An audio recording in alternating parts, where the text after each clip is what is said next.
Get ready to hear some timeless historical radio broadcasts. Thank you for visiting Golden Age Radio. Listen to the complete NBC and CBS D-Day broadcasts on rebel.com/C/GAR. Support our veterans by visiting veteransradioministry.com. Let's honor their sacrifice. Thank you.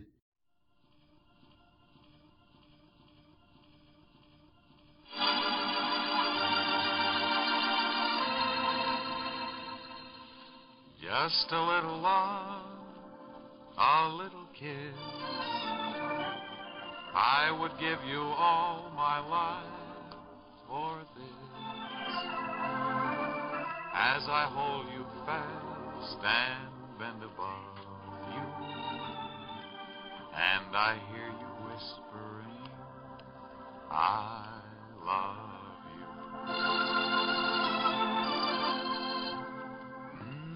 The makers of Babbo present the new radio drama, Laura Lawton. The story of a girl who didn't know what she could do until she had to do it. A story of courage and love and life, which takes place in the most exciting city in the world today, in Washington.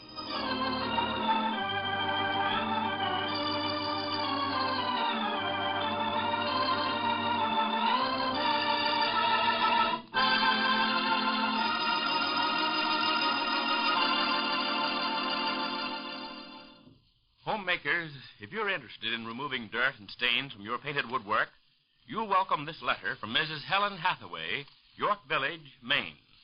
Mrs. Hathaway writes, quote, "After having tried many different cleaners, I'm thoroughly convinced that Babbo is the finest cleaner I've ever used. Yes, Babbo is absolutely tops. It's so quick, so thorough, so easy. Why, I just used it a few minutes ago to clean the painted woodwork of my pantry, and you should just see it now.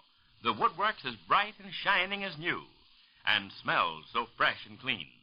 What's more, I use Babbo to clean my bathroom, too, because it removes discolorations and stains in a jiffy, makes my fixtures sparkle and gleam. Now that I've proved everything you say about Babbo is true, I'll never be without it." Unquote. Thank you, Mrs. Hathaway. And ladies, once you try Babbo, you'll never be without it either, because Babbo is so quick, so thorough, so easy to use. And here's why. Today, it's grease that causes 90% of your hard scrubbing and scouring. Babbo was created specifically to dissolve grease. And with grease gone, all dirt and stains wipe away gently and quickly. Why, you'll say you're through household tasks in half the time. Prove this for yourself. Ask your grocer today for Babbo in the famous green can with the big white letters, BAB-O.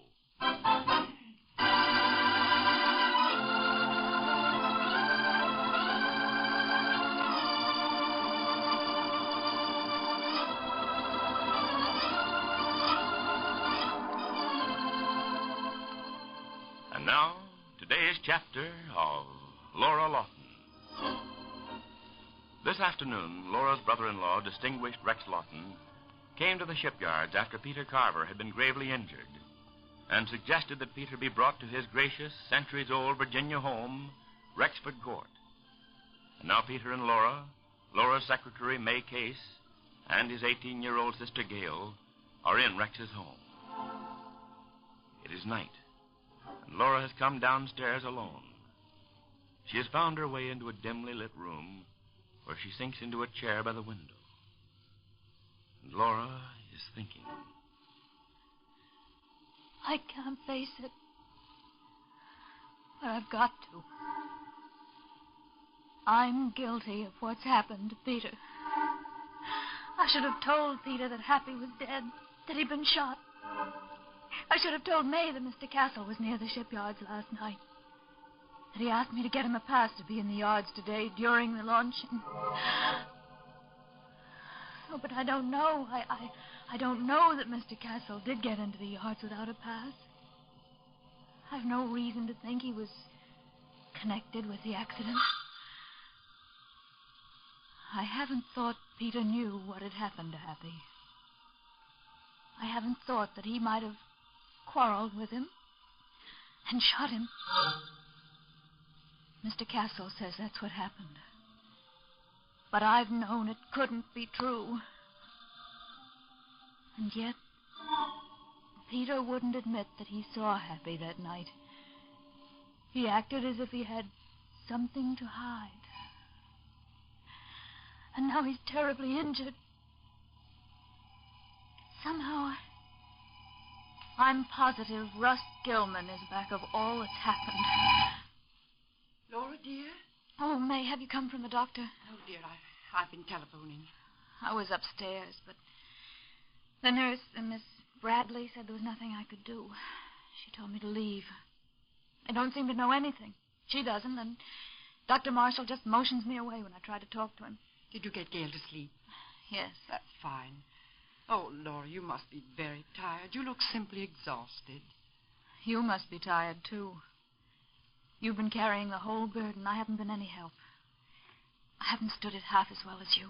Well, this would be no time to go to pieces. The only thing I can do for Peter is to go ahead with his work and keep the accident out of the papers, if it's possible.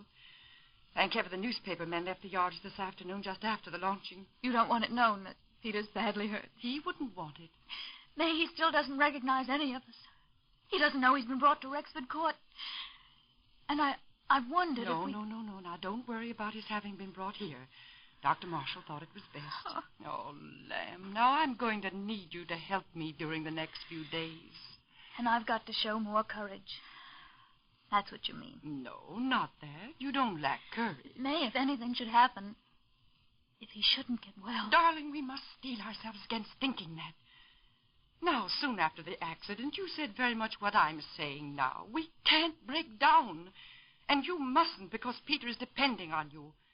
Gail is your responsibility. And Peter depends on you as though you were her older sister. There were only something I could do besides wait to hear how he is. You've been helping in every way you can. And I'll need you tomorrow. That's why you must be careful of your strength now. Go to bed soon and get some rest. But she can go upstairs now, May. Oh, Rex, have you talked with the doctor? Yes, have you, Rex? Well, there's no change. But I got permission for Laura to see Peter for a very few minutes. Thank you, Rex. She's gone, May. She can't hear you. Oh, she'll be ill herself if she's not careful. Well, it's because of what you were telling me, isn't it? This is the aftermath of days of nerve strain? Yes, but did you talk to Dr. Marshall? Yes. Well, Rex. Peter's badly hurt. Oh. How dangerously can't be determined yet. There's a possibility of a spinal injury. Oh. Well, he has no injury that'll mean an operation. You already know that. But a spinal injury may be... No, we don't know. But don't tell Laura anything. No. Tell me about the accident. Well, I've told you all I know, Rex. There was a faulty support under the keel of the ship. Well, how was that possible? The ship was launched safely. Yes, but after the launching, the timber crashed down and Peter was pinned under it. How could such a thing have happened, May? Oh, it will be investigated, Rex. The yard superintendent, Mr. Johnson, says what you say. How could it have happened? It's not the kind of accident that happens in our yards. Well, now, what is it about Laura's thinking someone was in the yards who shouldn't be there? Well, for weeks she's had an obsession that she was being followed, that there was something or someone threatening her. But there have been mysterious telephone calls. Yes. And all this persecution began after Russell Gilman tried to get control of the shipyards. Yes, Rex. Now, I've told you as much as I know. And oh, what a relief it was to be able to. I don't know what connection, if any, Laura's hysteria has with the accident. I just can't think. There was that creature Happy's being in Washington some time ago. That's strange, May. I think it's very strange. Peter was so disturbed about that, so angry. And then dropped the matter. And you say that some of the odd things Laura has said have been concerning Happy. Yes. Oh, but none of it has any meaning, Rex. Nothing has any meaning except Peter's being so desperately hurt. So desperately hurt.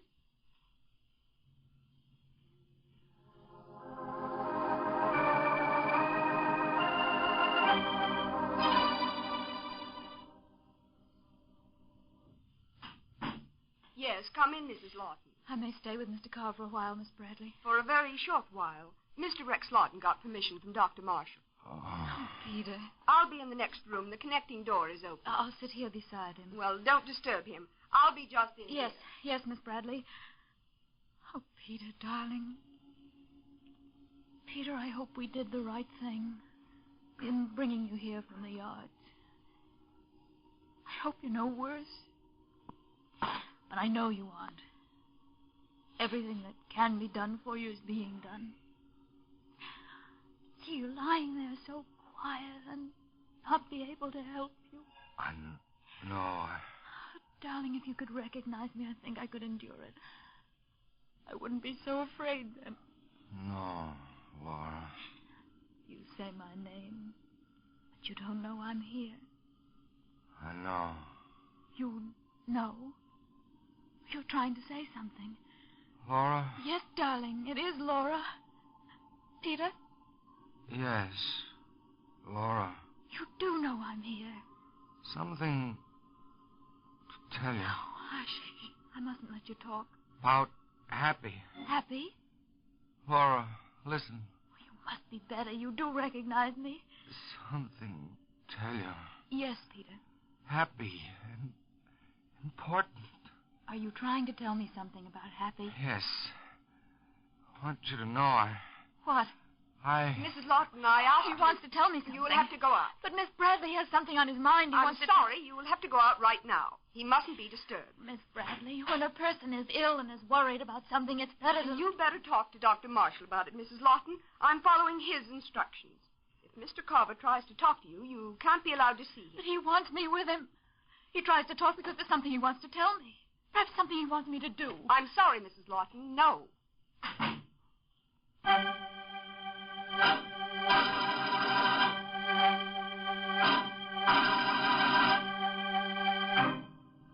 The door is shut.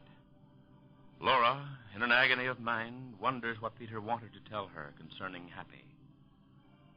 But sudden fear for Peter blots out the question.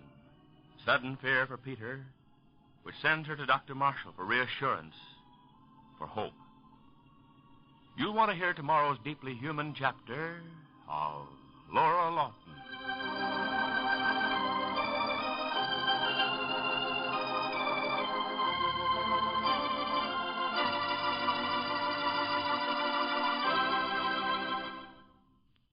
When you clean white canvas or buckskin shoes, try the new fast, easy way thousands are now discovering with Babo. You'll be amazed.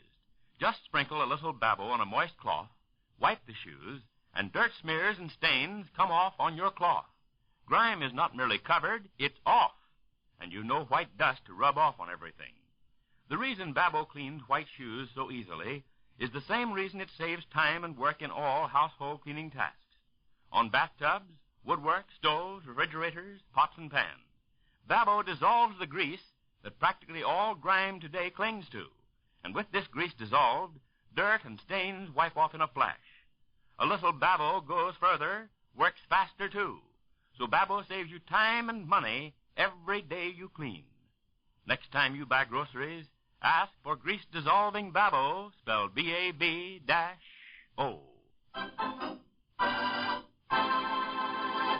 Today, with food prices so high, learn the inexpensive way to get your vegetables. Get new Aunt Polly's Soup Mix. Choose from 6 tempting varieties. Aunt Polly's Soup Mix is ready in minutes. One envelope that you get for pennies gives you approximately half again as much soup for your money as corresponding canned soups. And it's good soup, rich in nourishment, with precious vitamins and goodness of garden fresh vegetables sealed right in. Today, get Aunt Polly's Vegetable Noodle Soup Mix.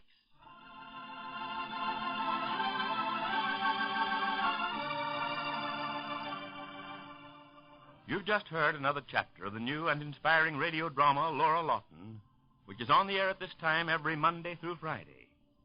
Ford Bond, speaking for B.T. Babbitt Incorporated, makers of Babo and distributors of Aunt Polly's Soup Mix.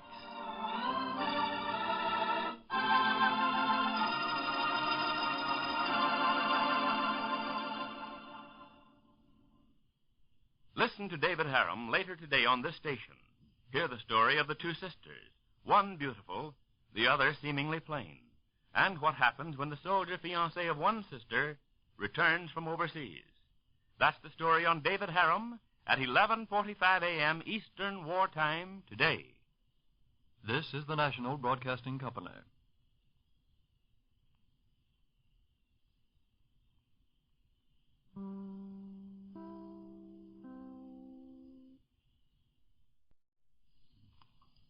10:15 a.m. Eastern Wartime. WEAF, New York.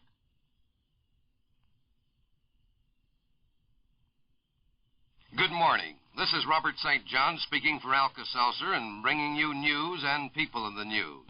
Because of the importance of the news today, the Miles Laboratories has dispensed with its commercial announcements so you may have nothing but news. And so here it is, the news. This is what the men who made the plans called D-Day +1. Right now it's late afternoon on the beaches of France. The second day of the invasion is nearly over, and here is the situation as it appears to me from the dozens of battlefront dispatches I've been reading in the past couple of hours. The first phase of the invasion is going well. The Allies now control about 50 miles of the French coast. German opposition is still very meager on the ground. German opposition out on the waters of the English Channel is noticeable by its absence. There just isn't any. German opposition in the air is beginning to make its appearance.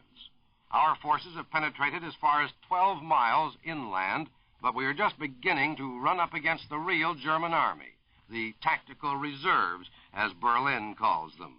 It's clear that Nazi Marshal Rommel has not yet decided whether this French landing is the real thing or whether it's a feint designed to draw his attention to the Cherbourg area while we prepare other landings somewhere else. If and when Rommel does decide that yesterday's attack is the big attack, he will start throwing the 500,000 or more men he has in Western Europe at our beachhead. When he does, the battle will then start in earnest. It may not begin for a week or 10 days. It will take that long for the Germans to make the necessary transfer of men and equipment. The success of the ultimate battle will depend entirely on what our side has been able to do in that week or 10 days. How many men and how much heavy equipment we have been able to land in France during that time. That is why it's so vital that we command the air and the sea and keep functioning in high gear during this critical period. That is why you hear words of caution emanating from London and Washington. That is why they keep saying, so far, and we have won the first round of the contest. And now let me tell you what's been happening while you were sleeping last night or having your peaceful breakfast this morning. Enormous Allied reinforcements have been pouring across the Channel and onto the beaches and into the gaps in the Nazi line of steel and cement fortifications along the coast, gaps in the much-vaunted Atlantic Wall.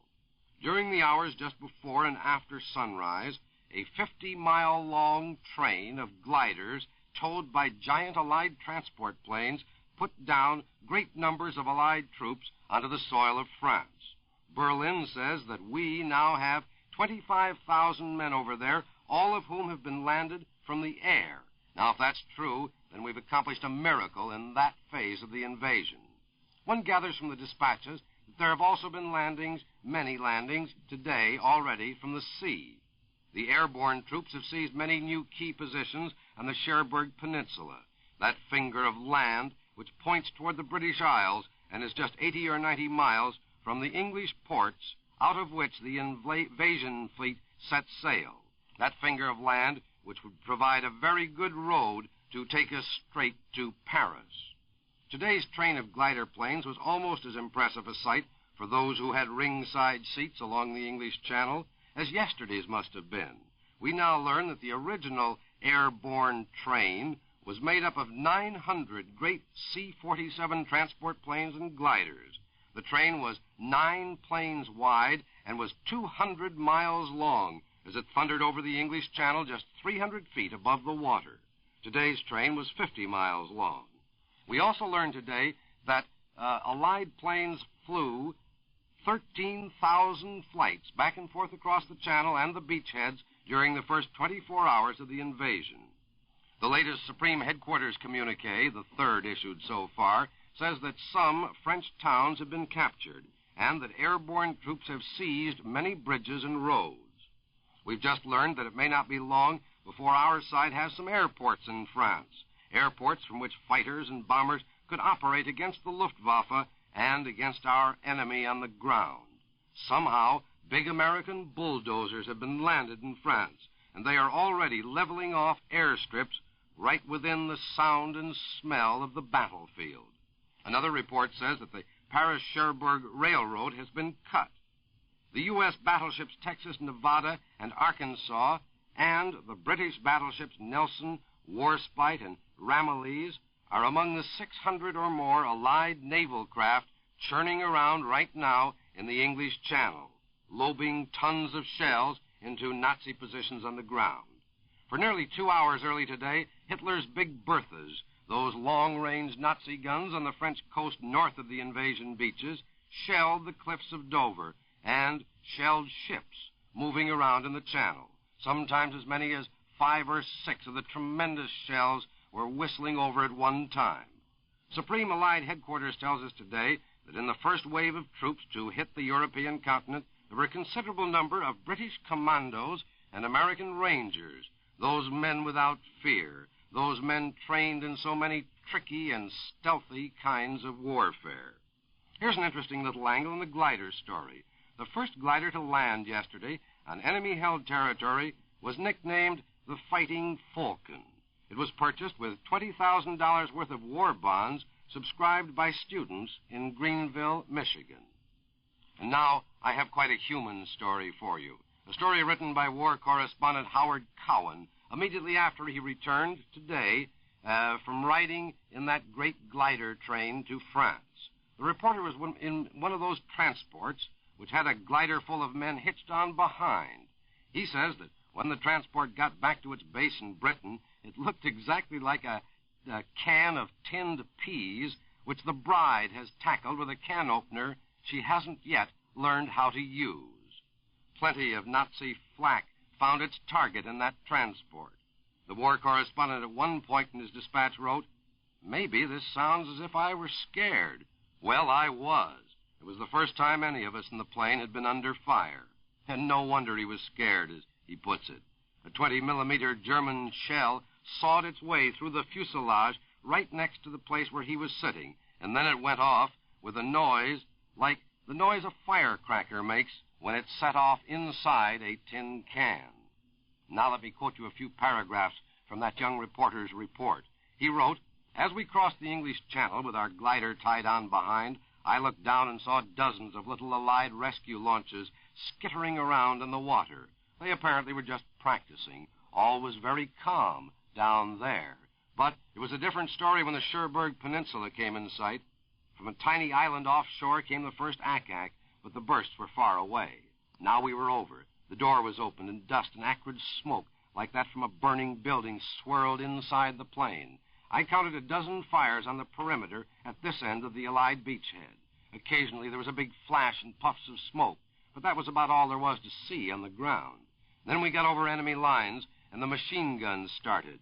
We hadn't touched loose the glider yet, and our speed still left something to be desired. I was on my knees peering out a window, bundled up in my Mae West life preserver, my parachute, and my flak suit.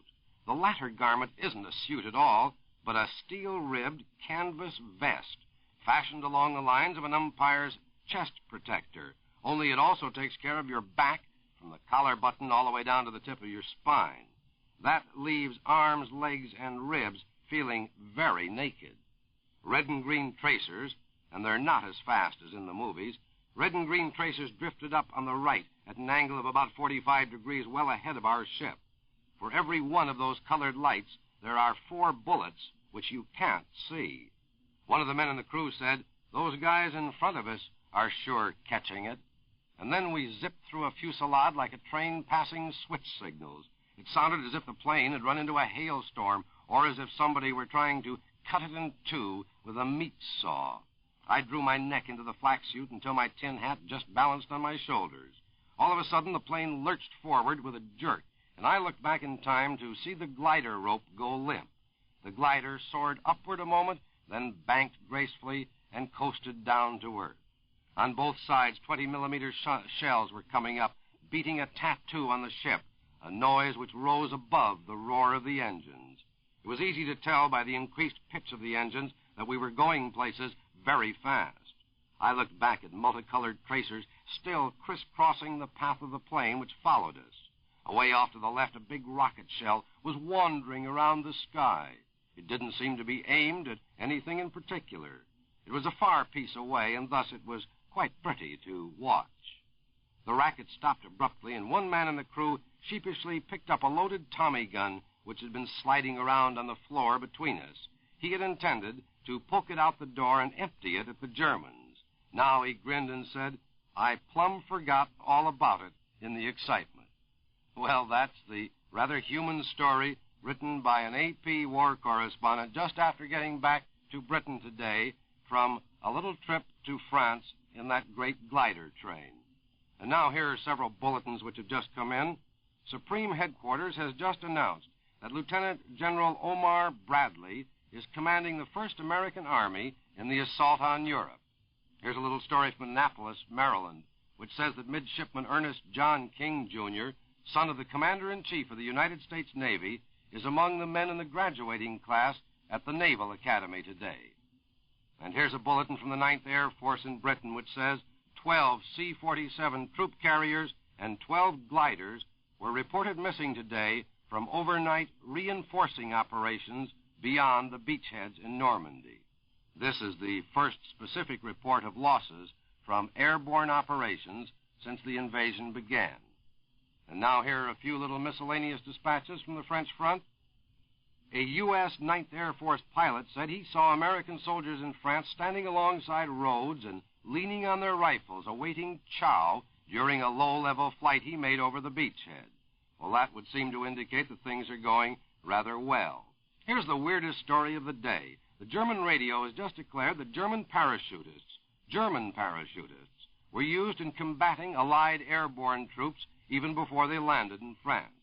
The radio tells this rather preposterous story. It says these Nazi parachutists were dropped on top of Allied gliders and set them on fire. Well, that is rather hard to believe. And here's a story from Supreme Headquarters. It says one of America's best-known major generals was demoted to lieutenant colonel and sent home for indicating in advance the time of D-Day. It seems it all happened at a cocktail party in London about 2 months ago. The officer very indiscreetly told his guests that he had an idea when D-Day would be. He told them that, on my honor, the invasion will take place before June 15th. For that little bit of gossiping, he was demoted and sent home. And now here are some odd little sidelights on the big story from around this country. In Corpus Christi, Texas, mothers and fathers of 50 servicemen staged a D-Day parade of penance. They crawled 2 blocks on their hands and knees to the San Jose Church in the Latin American quarter, and there they prayed for victory. One 80-year-old woman who crawled those 2 blocks on her hands and knees said she had 3 sons overseas. In Galveston, Texas, the news of the invasion started music floating from the doors of Trinity Episcopal Church. The Reverend Edmund H. Gibson was pecking out America on the chimes with one finger. When Tom Rice, city editor of the local paper, went by on his way to work, he heard the music, and so he stopped to relieve the pastor, and he played several hymns with one finger. Out of Griffin, Georgia, comes the story of a newspaper's invasion jitters. The war extra of the Griffin Evening News came out in schedule, but 3 pages were upside down. And here's another newspaper story from Poplar Bluff, Missouri. The news force of the Poplar Bluff Daily American Republic were working at top speed to get out an extra when the telephone rang. The conversation went like this. Is the invasion on? Yes. Are you putting out an extra? Yes. Well, I don't want to wait up for it. Would you please read me some of the news so I can go back to bed? The editor's answer? Well, I'm afraid it's censored. Well, that's the news. And this is Robert St. John speaking for Alka-Seltzer. As you've noticed, our sponsor, the Miles Laboratories, has omitted all of its commercial announcements today in order that I might bring you every bit of the news which is broken in the past few hours. And now, from the NBC newsroom in New York, goodbye for a little while. This is the National Broadcasting Company.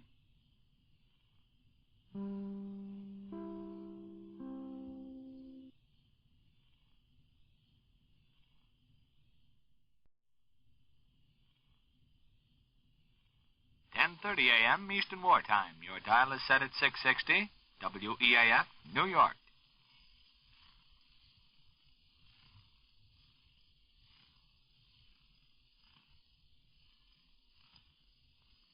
The makers of Old Dutch Cleanser present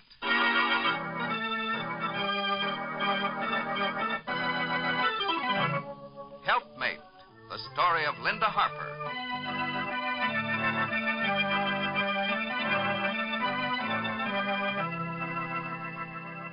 If you've ever lived in a place where the water was hard, you know how much harder it makes your cleaning, But not if you use Old Dutch.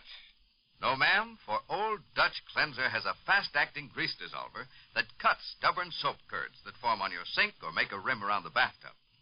And in addition to a grease dissolver, Old Dutch also has Seismotite to wipe away the dirt. This means you get concentrated cleaning. So even if your cleaning is complicated by hard water, you can get it done easily and quickly with Old Dutch Cleanser.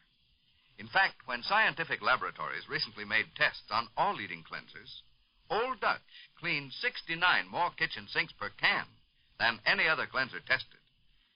So you see, those two extra ingredients, a grease dissolver plus Seismotite, can mean a lot to you. Because even if you have hard water where you live, you can get extra cleaning help with Old Dutch. Fast, safe help. So start using Old Dutch Cleanser right away. Get a can the next time you shop.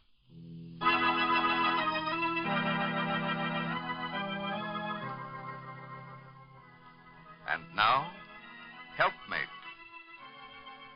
In order to vindicate Steve, it is necessary for Steve and Cheryl Brooks to get Margaret Lee to agree to testify that it was Mary James who murdered Eddie Blake. The first step in that direction was to get Margaret Lee to admit she possessed such knowledge. Steve and Cheryl hit on the idea of Joe Christmas pretending to be friendly with the girl. And as you know, their plan has worked. For we heard Margaret Lee say, "Can you make a long-distance phone call?" I reckon I could. I don't mean here. I mean from someplace where they wouldn't know. Steve Harper and that Mrs. Brooks. There's other phones in Claremont I could use. Then you call Mrs. Mary James in Axminster. Tell her I'm here. And she'll come here, and she'll pay you, or she'll send somebody. Yes, and she could come here and get you, and I'd be left out in the cold. I may be old, but I ain't no fool. You're getting something out of this. You're being paid to keep your mouth shut. Now either let me in on it, or let's not even talk about it anymore. I reckon Steve and Cheryl will be back pretty soon. All right, I'll tell you. Mary James killed Eddie Blake. She's the wife of the mayor in Axminster. Killed somebody, did you say? Yes, Eddie Blake. That's the murder Steve Harper's accused of. I heard her do it. I know all about it. And I'm scared to death to get mixed up in this. I'm in a big enough jam already. You get in touch with Mary James. Tell her you know that if you want to, but get me out of here. Whatever you get out of it, I don't care. Is that all? Just that you do know this Mary James killed this feller? What'd you say his name was? Eddie Blake. Mary James killed him. I heard it. Young lady, we hated to do this to you. We hated to trick you this way. Trick me? But when an innocent man's life's at stake, well, you'll do anything. Come on in, Steve. Come in, Cheryl.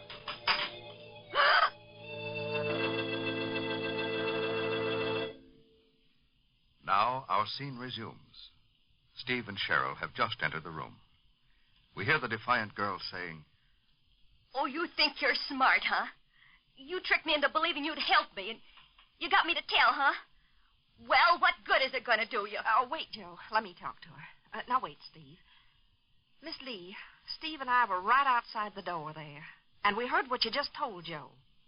You said it was Mary James who murdered Eddie Blake. Now, as long as you know that, and you know we know you know it, do you mean to say you wouldn't repeat that testimony to save Steve? That's exactly what I mean to say. But the three of us, Cheryl and Steve and me, heard you say it. And I still say, what are you going to do about it? Look, Miss Lee, would you let me be tried and probably convicted for a crime you know I didn't commit? That's your lookout. I'm looking out for me. And I'm not going to testify to anything. Why won't you testify? That's my business. She's afraid, Cheryl, that's why. Who are you afraid of? Mary James? That's my business. What if we said you knew who killed Eddie Blake? And it'd still be my word against yours. She's right, Joe. Wait a minute. Miss Lee, do you realize that if you agree to testify, it'll mean Fred James won't be mayor of Axminster any longer? Don't you realize Mary James couldn't do anything to you? You're a fine one to talk. She's got you on the run. Well, yes, but that's because Steve can't prove he didn't kill Eddie Blake. If you'd agree to testify, Steve wouldn't be on the run. And do you want this on your conscience the rest of your life, Miss Lee? I'd rather have it on my conscience and be alive than be found up some alley. Look, a minute ago you were asking Joe to let you get in touch with Mary James. How long do you think she wants you around? What do you think she'll eventually do to you? Are you going to trust a murderer? All I want is to get out of here. I was tricked into coming here. I was tricked into telling what I know. Now I want to get out of here. Where would you go? Back to Mary James? No, if you want to know it. Just as far away from her as possible. And as far away from you, too. I'm afraid there's no need talking to her tonight. Honey, you're just plain scared. You don't realize it, but we're your friends. Friends? Fine friends you are. If you're my friends, why don't you let me get out of here? Honey, you're not leaving here until you agree to testify that Mary James killed that man. Well, I won't testify. And you're just going to keep me here until Mary James finds out where I am. I know what she'll have done with me if she finds me. You don't care what happens to me. And you don't care what happens to Steve. Well, we do. Wait, Cheryl. There's no need arguing with her. Are you going to keep me here another night? Can't you see what I mean when I say every day you keep me here means one day nearer to Mary James finding out where I am? Shh. Be quiet, everybody. There's a car just drove up, out in front, Steve. Where, Joe? Look through the window. It's Mary James. You be quiet. There's two men getting out, Steve. Yeah. No lights on the car either. Looks kind of funny, maybe, huh? Let me out of here. Please let me out of here. I knew Mary James would find me. She sent for me. Look here, honey. Did you get in touch with Mary James? No, but when I left Rapid City, I mentioned I was going to Claremont to a Mr. Smith. Oh, I knew she could trace me. You reckon that's what it is, Steve? They traced her? I don't know. What are they doing? Are they coming in? Please let me get out of here. I could go out the back way. Looks like one's staying by the car. The other one's coming up the walk. Steve, you reckon they're coming for you? I don't know, Joe. That might be it. Steve, look, now don't be foolish. If they have come for you, don't let them get you now. No, Steve. Go on out the back way. Oh, but wait a minute. We're all getting panicky about nothing. That fella's coming up to the house, Steve. Yeah, but it could be anything.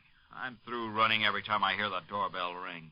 Oh, Steve, if it is somebody after you, you owe it to Linda not to let him get you now. This girl will agree to testify. No, I won't. You will, honey, when I get through with you. Steve, do what Cheryl tells you. Go on out the back way. What if they've come for me? You gotta let them take me? He's at the door. Now, look, Steve, don't be foolish. Here, take my key. Go on out the back door and go over to my house. Nobody'll see you. Go on. Take it, Steve. Well, all right. Go on, Steve, hurry. Well, what about me? Take her with you. And look, Margaret Lee, if you try to get away, they'll hear you. I'm not going to try to get away. They'll get you sure if you do try. Come on, Margaret. Sounds like they mean business, huh, Cheryl? Wait, let me close the dining room door here.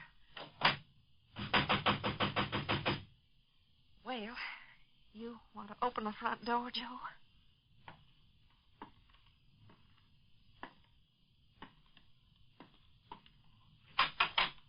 How do you do? Does a party by the name of Smith live here? Well, Yes. Mr. Smith lives here. Oh. You, Mrs. Smith? No, I'm not. We're just friends of Mr. Smith. Oh, I see. Just friends, huh? Is Mr. Smith here? What is it you want with him? I want to see him about a little personal matter.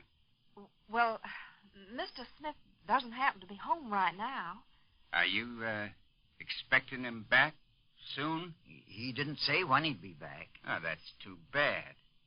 I got a very important message for him. Well, it ain't for him exactly. It's for a Miss Lee. 'Cause if she was here, I could give it to her. Well, she's not here either. Oh, you're sure of that, huh? And what's your name? My name's Christmas. Joe Christmas. Christmas, huh? Can you pick the funny ones, Mr. Smith? But he's telling you the truth. His name is Christmas. Well, now imagine that. And it says Smith. Steve Smith, right here on the doorbell. And his name's Christmas. And I suppose yours is Thanksgiving. Miss Margaret Lee? Say, you're making a mistake.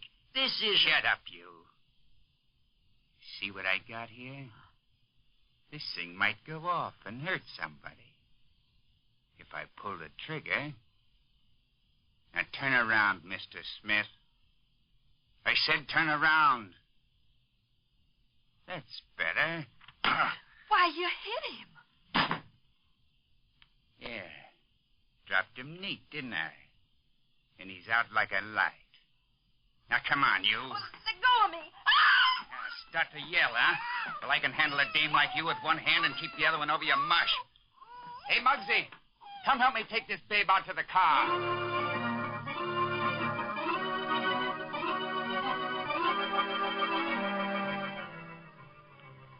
A few minutes later, Steve looks out of the window from the house next door and says to a frightened girl,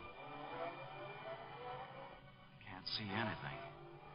It's too dark. There goes our car. But everything must be all right. Come on. We're going back next door. It's grand to have the youngsters home during the summer months, isn't it? But man alive, how they can track up a clean kitchen floor or leave a shining washbowl sticky and dirty. But listen, with Old Dutch Cleanser to help, you can clean up behind them in a jiffy. Why, with a few quick, gentle wipes of your cloth and just a little Old Dutch, you can have your linoleum spotless. And Old Dutch is not only quick and efficient, but it's safe, too. You see, there's a special combination of two extra ingredients in Old Dutch, one for speed and one for safety. There's a lightning-fast grease dissolver to cut the grease in a flash. And then there's famous Seismatite to wipe away the dirt safely. And believe me, those two extra ingredients mean a lot. Mean you get extra cleaning help in Old Dutch. Why, in recent scientific tests, Old Dutch cleaned 97 more bathroom wash bowls per can than any other cleanser tested. And in every test made by these scientific laboratories, Old Dutch came out way ahead. So, when your youngsters come running home to tell you how glad they are that school's out, well, you can be glad, too. Just remember that for all the extra cleaning you'll have to do, you can get extra cleaning help with Old Dutch Cleanser. Stock up on Old Dutch right away.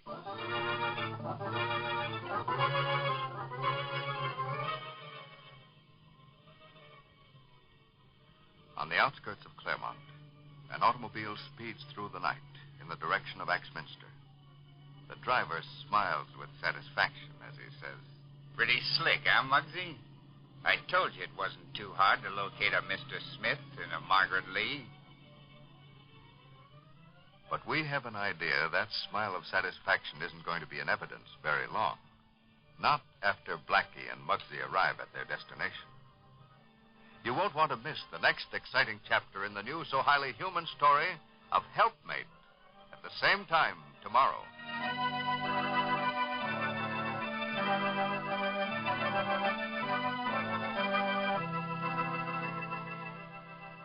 This program is brought to you by the Cudahy Packing Company, makers of the new improved Old Dutch Cleanser, and Del Rich, the whole milk margarine.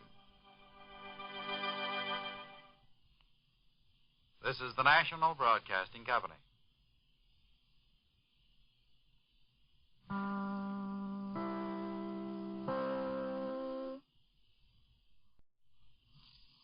Around the clock and around the world, NBC reporters are standing by to bring you the latest news of the invasion. Keep tuned to WEAF, New York.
Well, good morning to you.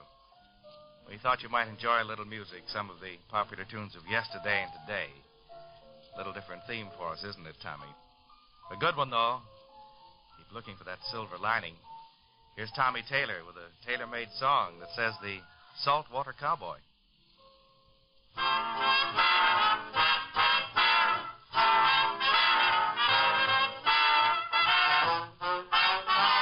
He's a saltwater cowboy with the whole world for his range.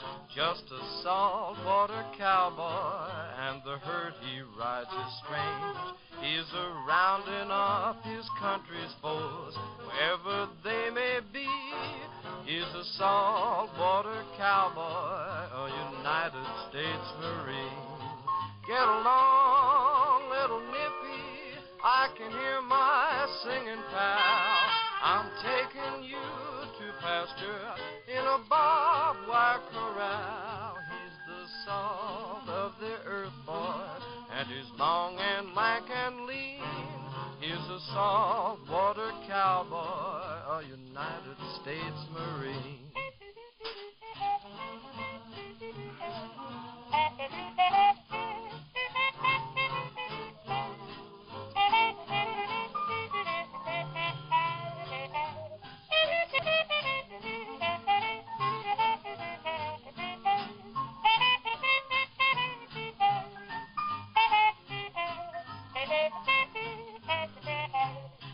Get along, little Nippy, I can hear my singing pal. I'm taking you to pasture in a barbed wire corral. He's the salt of the earth, boys, and he's long and lank and lean.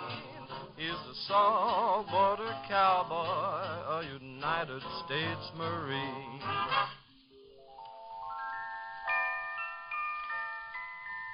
Well, first there's Ragtime Cowboy, then Drugstore Cowboy, then Saltwater Cowboy, and now, I haven't the slightest idea what we're going to have, but the band is going to play Too Marvelous for Words, and Tommy wants to sing it too. Well, fine. Go ahead.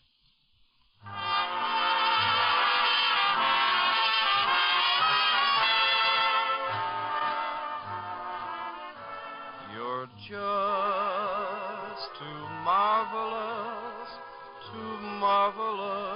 for words, like glorious, glamorous, and that'll stand by amorous. It's all too wonderful, I'll never find the words that say enough, tell enough. I mean, they're just aren't swell enough. You're much too much, and just too very, very to ever be in Webster's dictionary. And so I'm borrowing a love song from the birds to tell you that you're marvelous, too marvelous for words.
Tommy, in as much as you have sung two numbers, one right after the other, suppose you take the announcer's part and read this.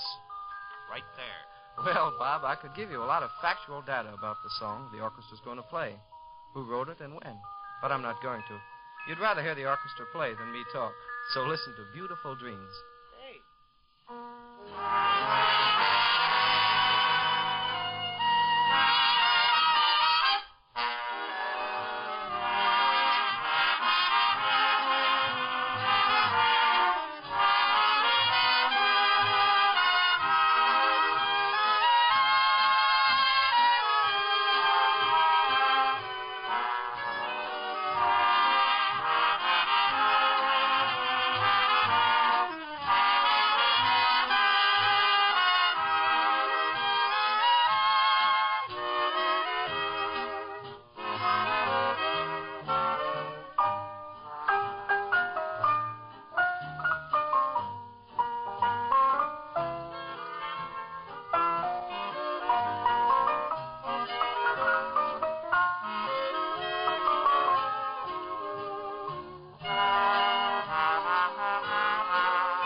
Here's another song for Tommy Taylor.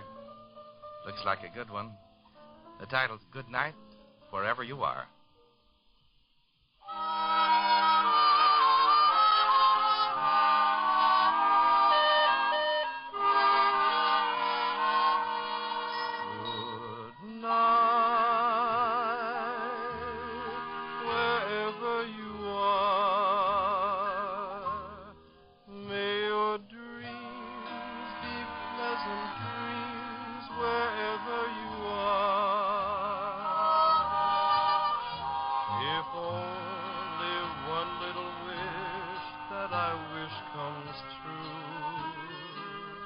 I know that the angels will watch over you tonight, wherever you are. I'll be with you, dear, no matter how near or far.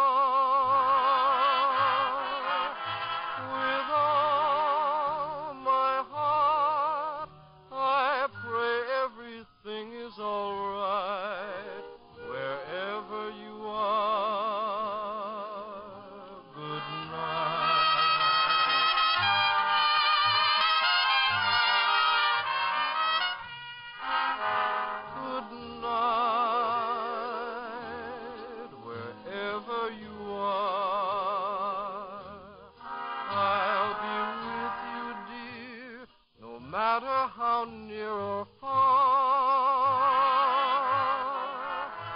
with all my heart, I pray everything is all right, wherever you are.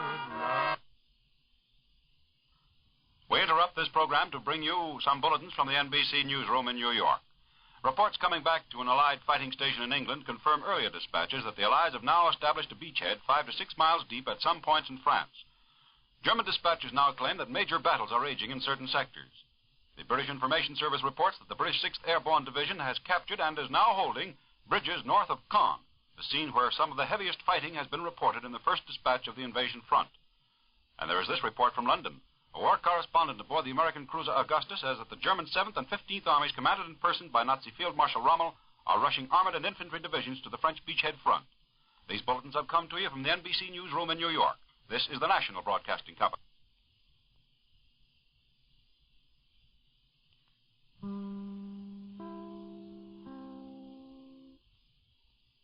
Gruen Curvex, watchmaking miracle. WEAF, New York.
of Life, the story of Dr. Jim Brent, brought to you by Does, the new kind of soap that does everything in your wash.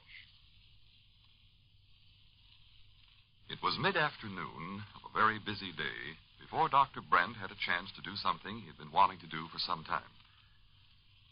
Pausing for a moment in his rounds, he stepped into Dr. Frazier's office and spoke to his secretary.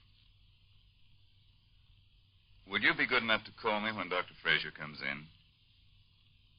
I want to see him before he leaves the hospital today. It's really quite important. The secretary who took Jim's message looked at him oddly as he walked out.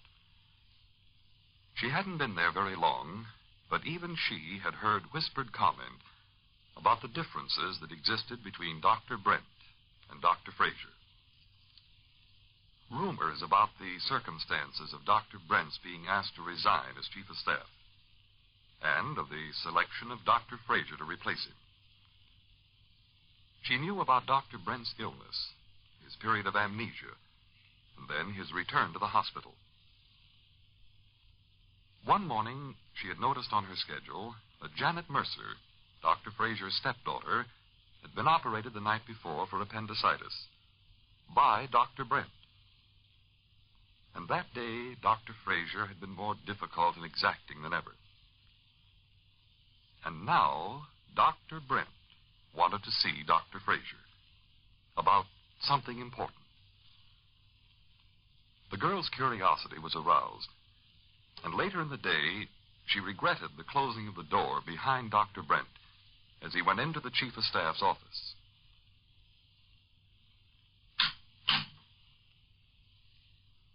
Well, Brent, I'm glad to see you. Oh, thank you, Doctor. Sit down, won't you? Oh, thanks. It was good to see you and Carol at Janet's wedding. It was a happy occasion. Janet and Jean seem to be on the way to a pretty good life together. Yes, so it would seem. I hope it turns out that way. I didn't get a chance to talk to Carol at the wedding, but she looked very well. Very lovely, in fact. She is very well, thank you. And the baby. Daughter, isn't it? Yes. Janie's getting along fine. Dr. Frazier, I came in to see you about My position on the staff here at City. Your position on the staff? Yes. I've been bringing more patients here lately than I did there for a while. I'm doing more surgery. Oh, yes. So I've noticed, Brent. I expect to be having a pretty full schedule before long, taking over my full practice. Oh, that's splendid. I'm very glad to hear it. But I don't see... Under the circumstances, I thought it might be a good idea to have the question of my membership on the staff taken up at the next staff meeting. But why, Brent?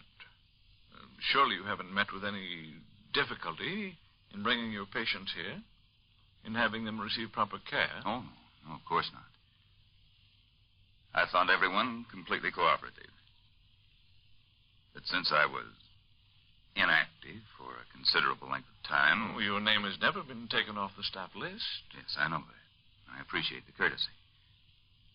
Because that was what it was while I wasn't practicing.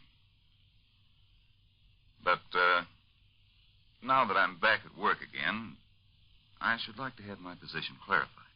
Well, of course, if you feel that it's necessary. I do.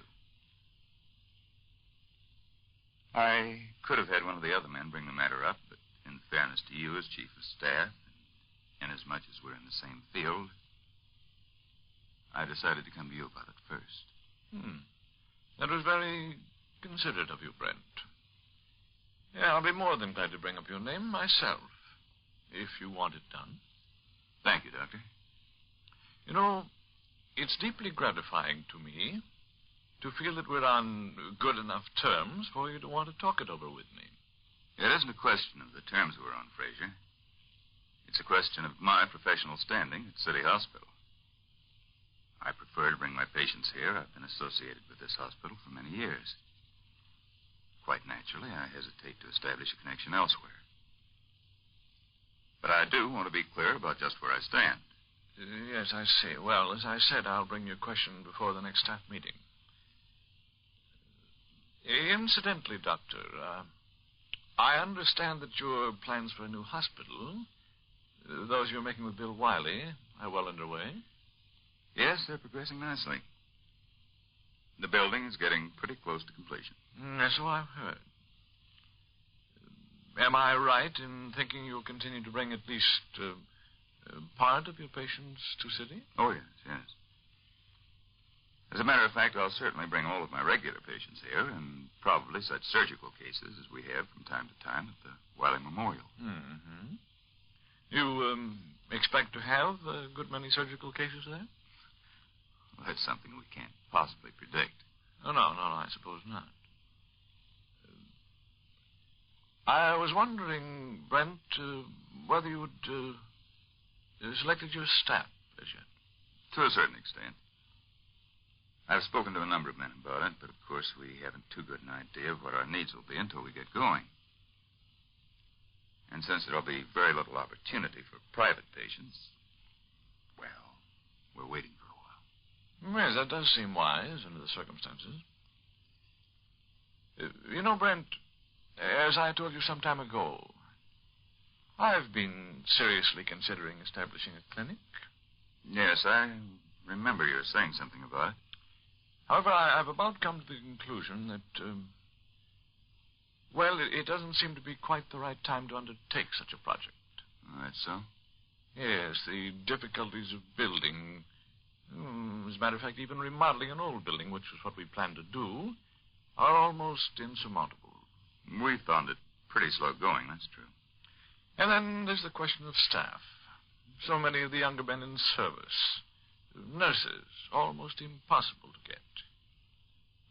I suppose all this is anything but news to you. I admit it isn't easy.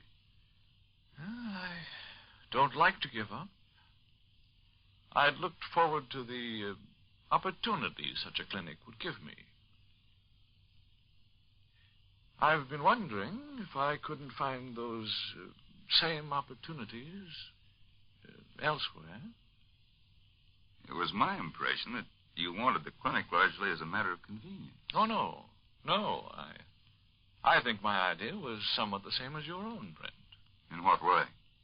Well, there are always new things opening up in medicine. new ways of working that are perhaps somewhat outside the scope of a hospital such as City. That's certainly true. But I thought that your private practice was, well, that it was the thing that you were interested in building up. Oh, yes, my practice is very large, of course. But it doesn't afford me much opportunity for, professional growth, shall I say. What I was wondering, Brent, would there be a possibility that my services might be useful in this new setup of yours? I think not, Dr. Fraser. Well, you said a few minutes ago your staff wasn't complete as yet, you know. That's true, it isn't. But I'm sure that I can handle such surgical cases as we have for the time being. But if I could work with you as the thing grew... Fraser, I've tried working with you. A number of times in the past. Oh. Well, we're older now, Brent. Not so hot-headed. I'm not so much older that I've forgotten certain incidents. No, I'm sorry you feel that way about it, Brent. You see, I was hoping that I could offer you, I have some money that I could put into some such project. We don't need your money. We never will. Thank you, just the same. No, that's too bad. I'd hoped we might, work something out between us, Brent. That's utterly impossible, Fraser, and you know it. Well, I guess I better be going. I'll appreciate it if you'll bring up my membership before the staff meeting. Oh, yes, I'll do that. By the way, Brent, I've asked to have your son put on my service when he enters the hospital. On your service? Yes. He'll be starting next week, won't he? Graduating in a couple of days? Yes. Yes, of course. Well, I'm looking forward to having him around. He's a good chap. The makings of an excellent surgeon. You can be very proud of him, Brent. I always have been proud of him. Well, goodbye, Brent. Goodbye.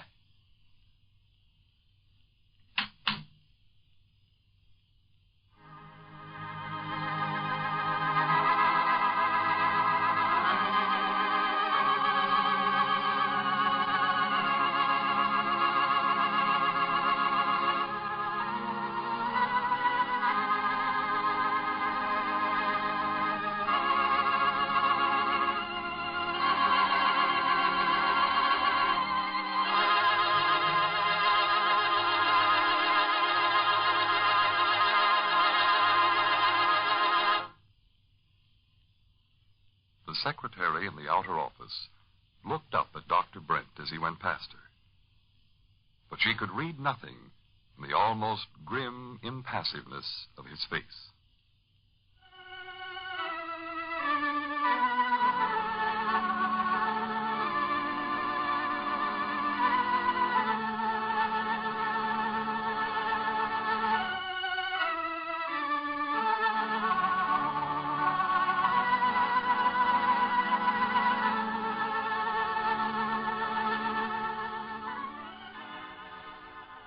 Be sure to listen to our next episode on the Road of Life.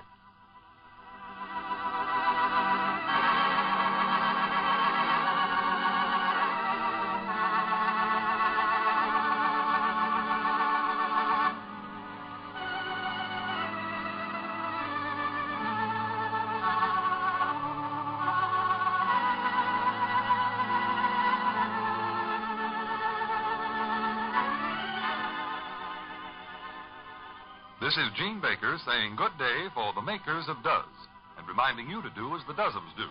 Let Does, the new kind of soap, do everything in your wash.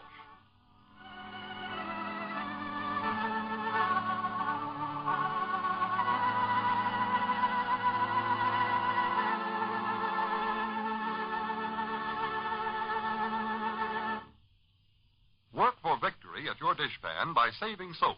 Soap contains war materials. Never waste it. In wartime, never waste anything. This is the National Broadcasting Company.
And now, get ready to smile again with radio's home folks, Vic and Sade, written by Paul Reimer.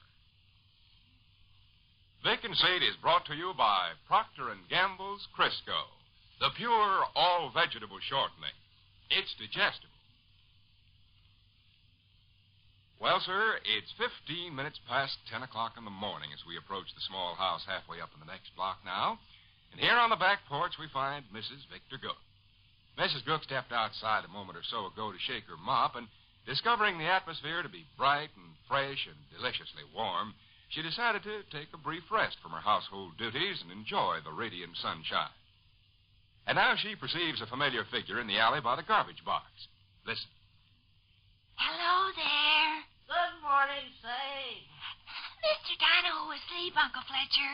Glorious day. Yes. Run into Ray Fungal there on Kelsey Street just now. Ray tells me he's been in Oklahoma City, Oklahoma the last 2 weeks. Wasn't it in Oklahoma City, Oklahoma, where you and Vic bought that easy chair with the adjustable back? What's the matter? Mr. Donahoe's asleep next door. Is that a fact? He got in off in the Kansas City freight drag at 6 o'clock this morning, and he's dog-tired. And at 4 o'clock this afternoon, he's taken a light engine to Murrayville on the jack line and dead-heading back at midnight tonight. Golly, it's the punishment a railroad engineer has to take. It works out that way sometimes. Hey, sit down, Uncle Fletcher. I believe it will. Isn't it a perfectly wonderful day? Yes, indeed. I come out on the porch to shake my mop, and when I got a whiff of the air and felt the breeze, I decided to play hooky and soak myself up some sunshine. That's right. That's right. It's warm, and yet it's cool. That sounds crazy, don't it? Yes, yes, it does.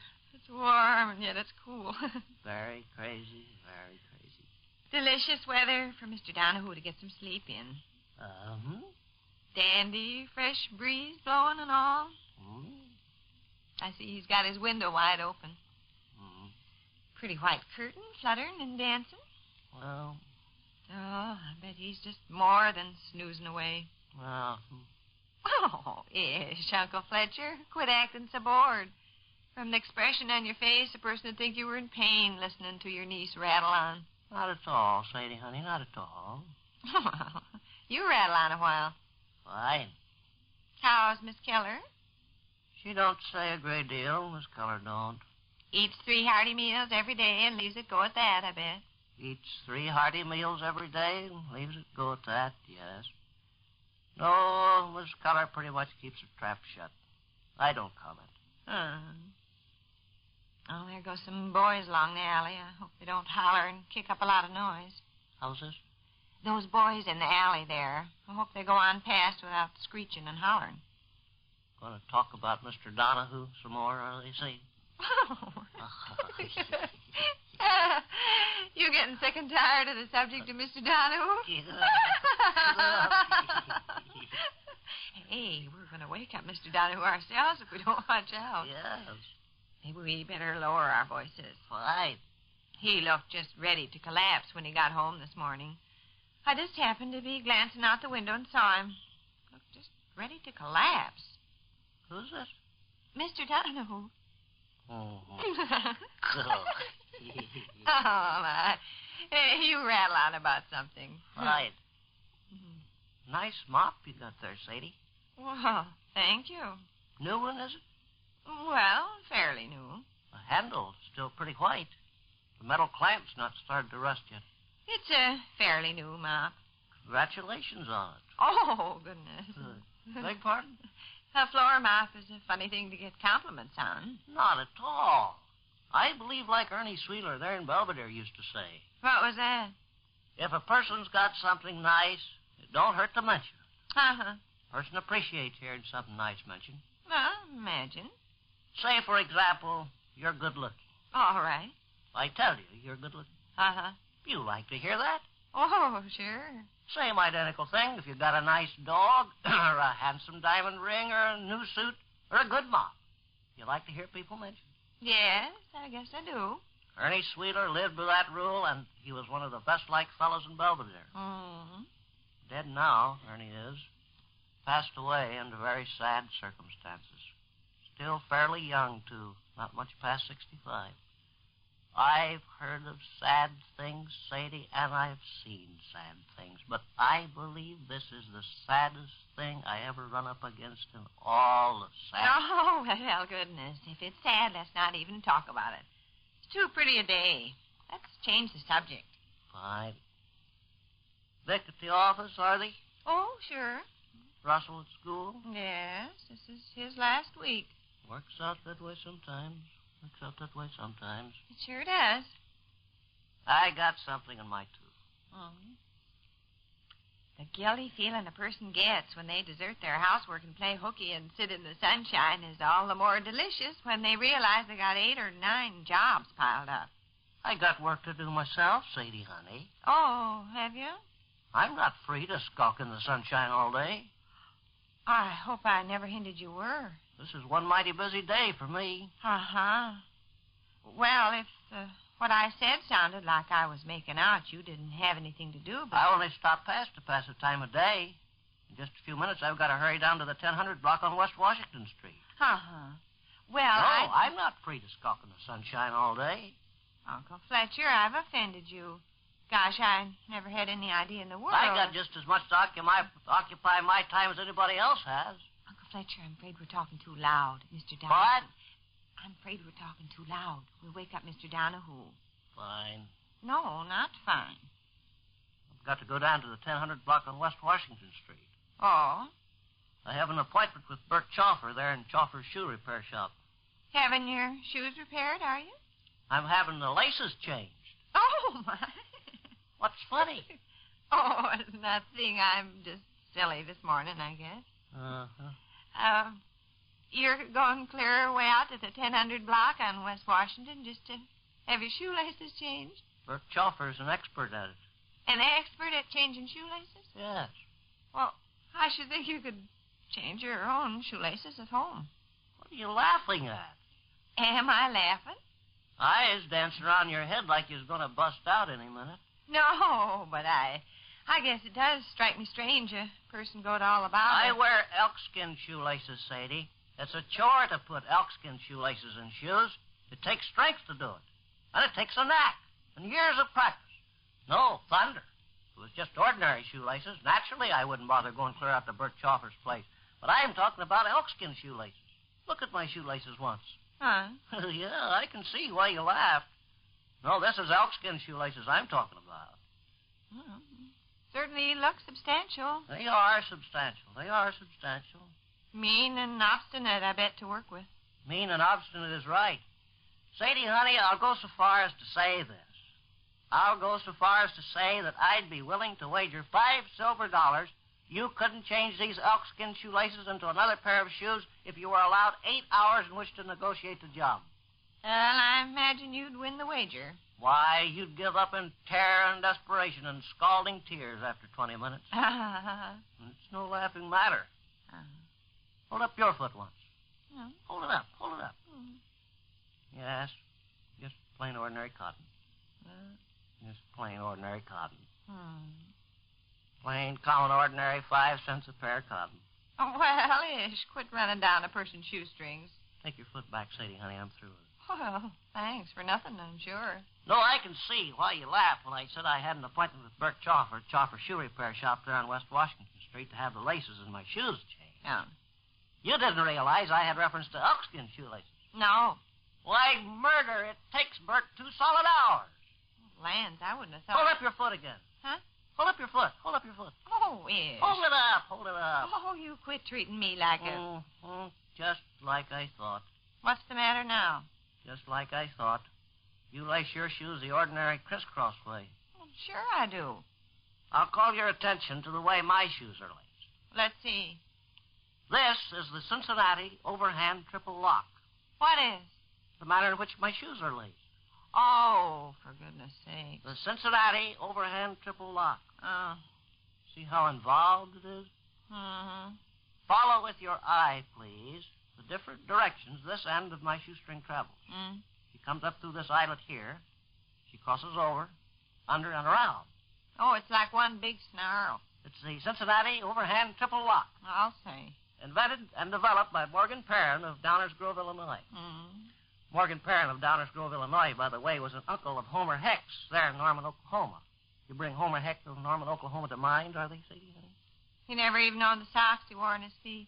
Homer Heck of Norman, Oklahoma, never even owned the socks he wore on his feet.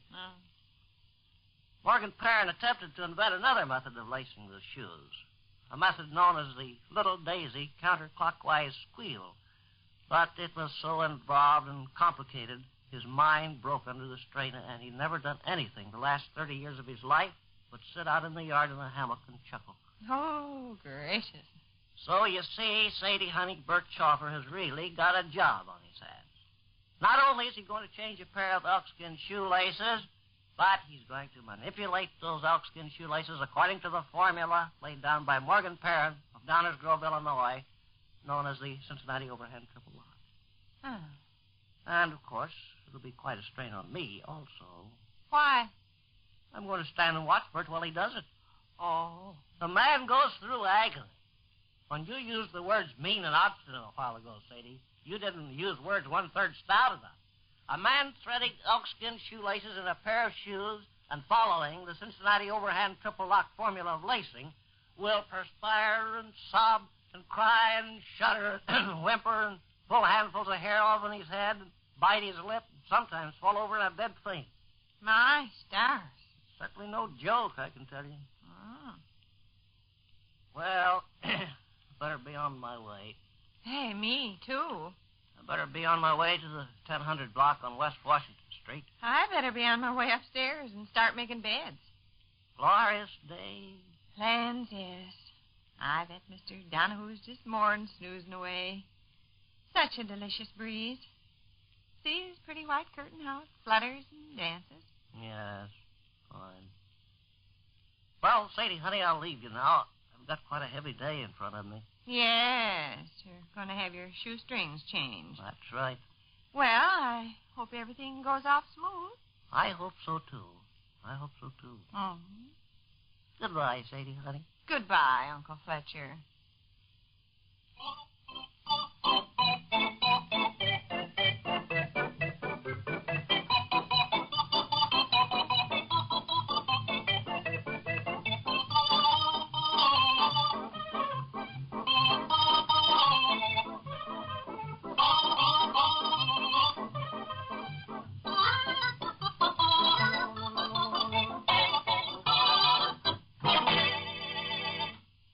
Which concludes another brief interlude at the small house halfway up in the next block.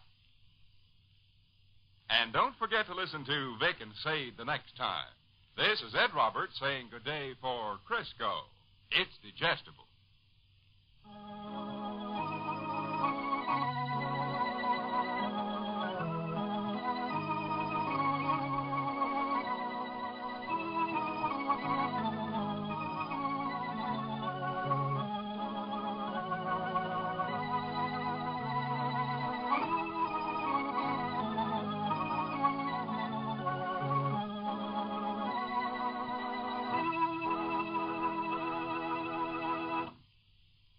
This is the National Broadcasting Company.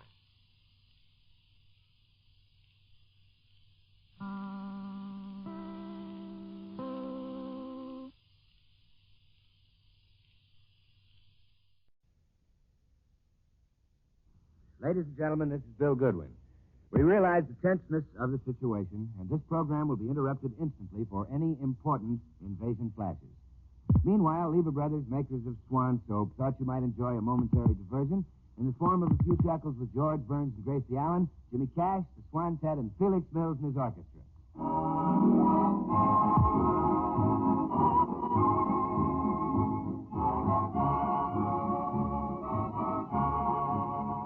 And now meet the people who live in the Burns house, George and Gracie.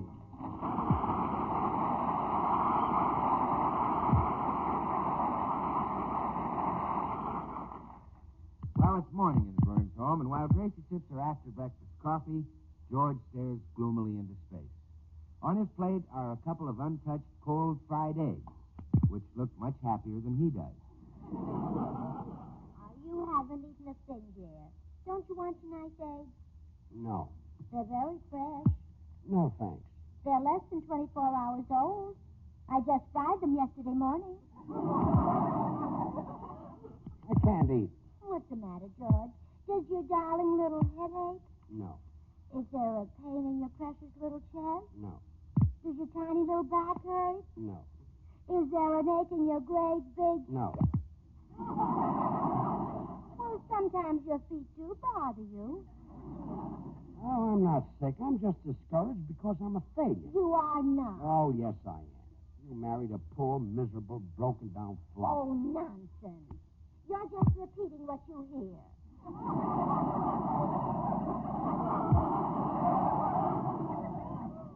It's true. I'm a complete bust.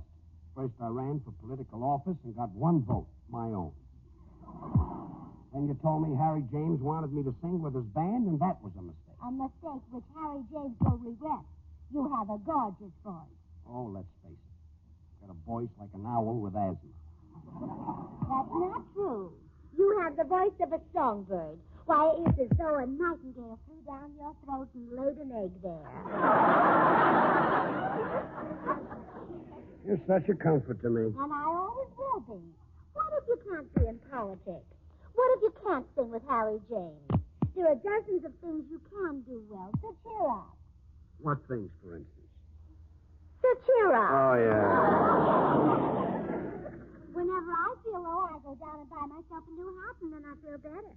Maybe that would make you feel better. I doubt it. Well, it's worth trying. I'll go right down and buy myself a new hat. Never mind. I'll answer the door. Oh, good morning, Mr. Postman. Good morning, Mrs. Burns. Delicious morning, isn't it? Oh, yes, it is lovely. Oh, nature is in a playful mood today. I gave way to an impulse myself, impetuous boy that I am. Oh, what did you do? I kept thinking how wonderful it would be to let the breeze caress my bare skin, and finally I could resist no longer. Mr. Postman, you didn't. Yes, I took off my cap. Well, here's your mail, Mrs. Burns. Oh, thank you. Maybe this will cheer my husband up. Oh, wait a minute. This mail is for Dinah Shaw. Oh, dear, did I get it mixed up again? You see, your number is 202 Cannon Drive, and hers is 220. Oh, yes, I know it's confusing.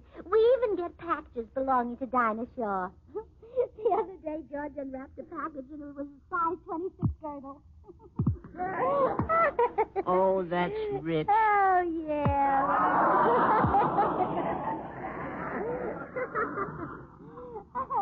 George wears a 42. Well, I guess there's no mail today. Goodbye, Mrs. Burns. Remember, keep smiling.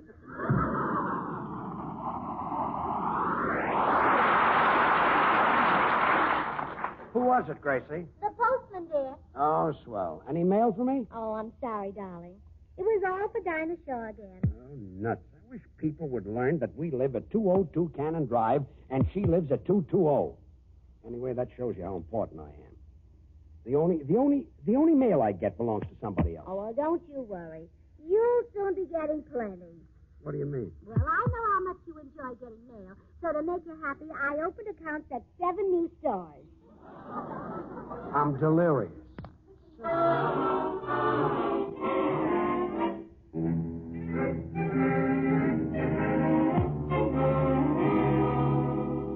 Well, our hero's feeling pretty miserable. He's convinced that life is a sham and a mockery. But at this very moment in Kansas City, Missouri, big things are shaping up for our miserable little hero. Let's listen in on a meeting of the Kansas City Chamber of Commerce. Gentlemen, the votes have been tabulated, and I'm pleased to report that Miss Dinah Shore has been chosen Kansas City's favorite singer. Mr. Secretary, send a telegram to Dinah Shore inviting her to be guest of honor next Tuesday night at the opening of our 5th War Loan Drive. Do you have her address? Yes, sir. It's 202 Cannon Drive, Los Angeles. Or is it 220? I think it's 202. Yes, that's right. I'll send it to Dinah Shore, 202 Cannon Drive. Oh, wait, let's not be so formal. Let's show Dinah how we really feel about her. Just address the wire to Kansas City's favorite singer, 202 Cannon Drive, Los Angeles.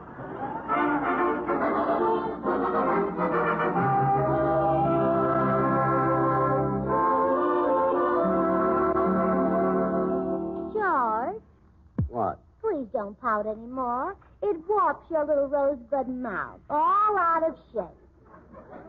I can't help it. Well, I know what would cheer you up. The sound of your own glorious singing. I'll never sing again. Oh, please, darling. Unlock those little silver tonsils and just blast Mama right off her chair. No. Oh, please, Judge. Just let me hear one beautiful flute-like note.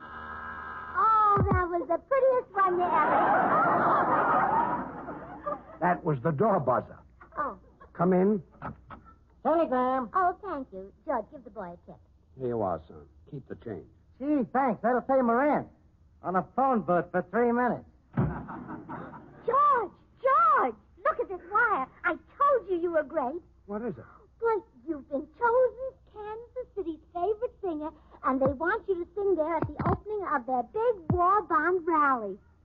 Wow, Kansas City's favorite singer. Yeah, and look what else it says. Many thanks and a big hug and kiss from the mayor. They must have women doing everything in Kansas City. Oh, George, this is wonderful. And I'm so glad that Kansas City will be the scene of your big triumph. Remember what else happened in Kansas City, darling? Sure. That's where we got married. Yeah. That's where a certain tall, handsome man slipped the ring on my finger. Yeah. And then you paid him for the ring and we got married. Gee, Kansas City's favorite singer. Oh, Kansas City, here I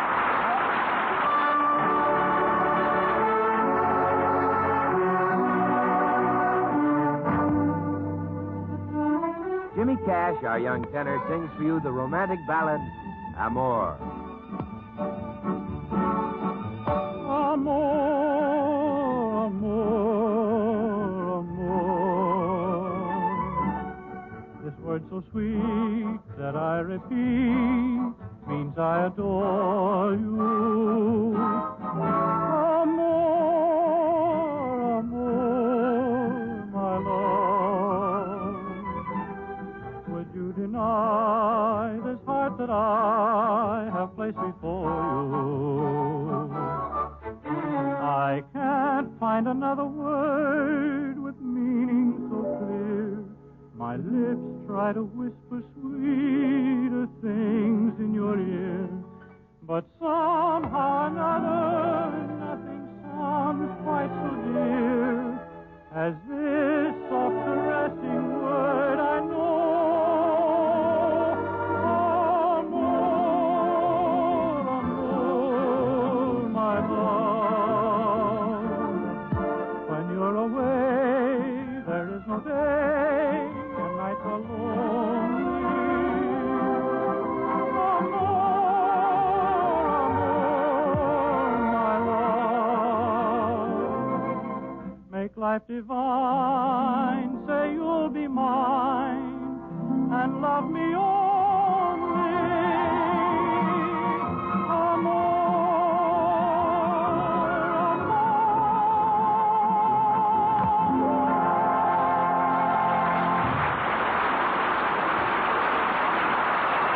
Thank you, Jimmy.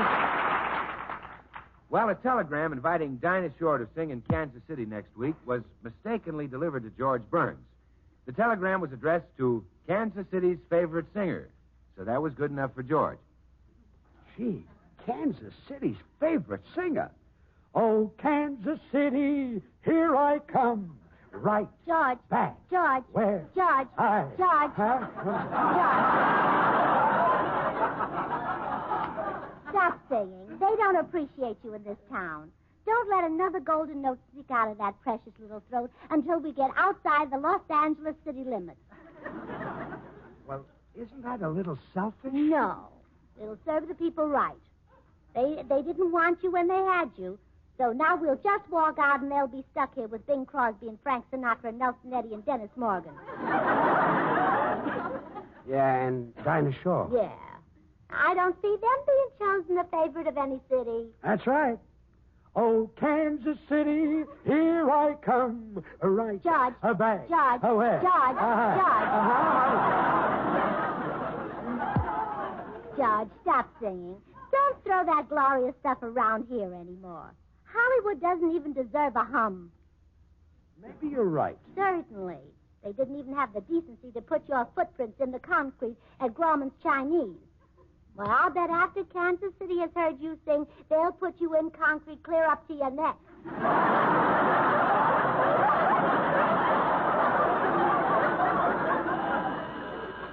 Come in. Hi, folks. Oh, Bill, you're the first to hear the news. What? They want George in Kansas City. Well, George, don't budge unless they produce extradition papers. They want me to sing there. Here, look at this telegram. Well, I'll be darned. In the municipal auditorium before 12,000 people. George, this is important. You said it. Hand me that phone. Hello? Hello, long distance? Would you get me the municipal auditorium in Kansas City, Missouri? What's the idea? Well, I'm checking up on that auditorium. You can't just sing any place. Bill, it's great. Tibbet sings there. Nelson Eddy. Martinelli. Well, those guys aren't George Burns. I got to know it's right. Hello? Is this the manager of the municipal auditorium in Kansas City? Yes. Well, would you please step into the washroom and see if there's plenty of Swan soap there? Give me that phone. Well, George, you know you'd be lost without Swan. After all, it's the new white floating soap that's 4 soaps in one. Bill, why don't you pack up and go to Kansas City with us? Oh, Gracie, I Well, don't know. there are lots of pretty women there. Well, Gracie, pretty women don't bother me. No? No, but maybe they will in Kansas City. Let's go. I can show them how to wash dishes with Swan. Just wait till they get a load of those Swan suds. Okay, Bill, run home and get packed. Gee, Kansas City's favorite singer. I still can't figure out how they happen to pick me. Well, George, I guess Kansas City is proud of the fact that you're a native son. And I'm a native of New York. That's what Kansas City is proud of. See you later, folks. Oh, don't mind him, dear. You're a success now. Greater even than Sinatra. You think so? Well, sure. Sinatra's had his day. Now it's your turn to hold America in the hollow of your chest. I guess so. Well, I think I'll go and do a little packing. Come in. Why, Tootsie Stagwell. Hello, Gracie. Oh, Tootsie, have you heard the news? George and I are going to Kansas City. Kansas City? Oh, I've been corresponding with a man there. You have? Uh-huh. I met him through the Lonely Hearts Correspondence Club. Why, Tootsie.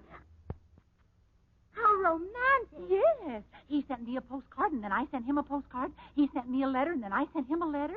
He sent me his picture, and then I sent him my picture. Gracie, what's holding up the mail from Kansas City? Well, Tootsie, maybe your picture was lost.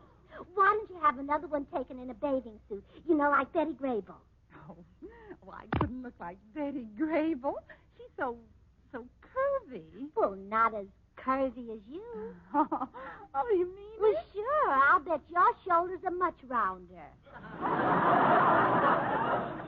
Gracie, I wish I could go to Kansas City with you so I could find that man and marry him. Oh, but I bet George won't let me. Well, he might, Tootsie. You see, George feels very romantic about Kansas City because that's where we spent our honeymoon. Really? Yes. Oh, what a glorious honeymoon. I've never tasted such steaks. Oh, here comes George now. I'll ask him real nice. Gracie, I think I'll run down and get the railroad ticket. Hello, Georgie. Hello, kid. George, can we take Tootsie to Kansas City? What? And frighten those nice people? I should say not. Darn it, I'll never get a husband. Oh, well, now, don't worry, Tootsie. We'll get you to Kansas City somehow. And you'll have your honeymoon there just like George and I did. Oh, gee, I hope so. Oh, that reminds me, Tootsie. You know, there are certain things every young bride should know. Now, George and I have a book that we read. It made our honeymoon a glorious experience. Would you like to borrow it? Well, what's the book called? 50 Card Games for Two People.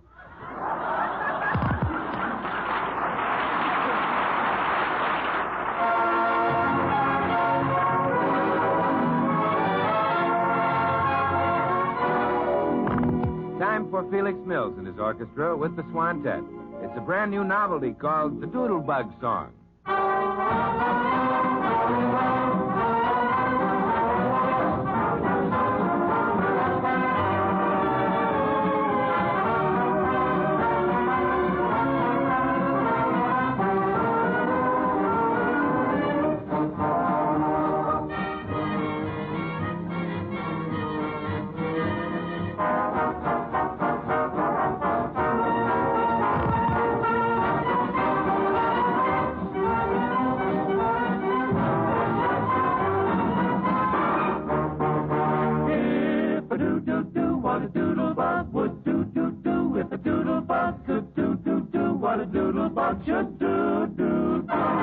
If I did, what a Katie did. When a Katie did, what a Katie did. Then I couldn't do what a doodlebug could do. If I chuck, like a woodchuck would.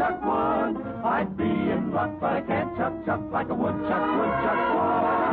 Oh, do, what a doodlebug would do. If a doodlebug could do. What a doodlebug should do.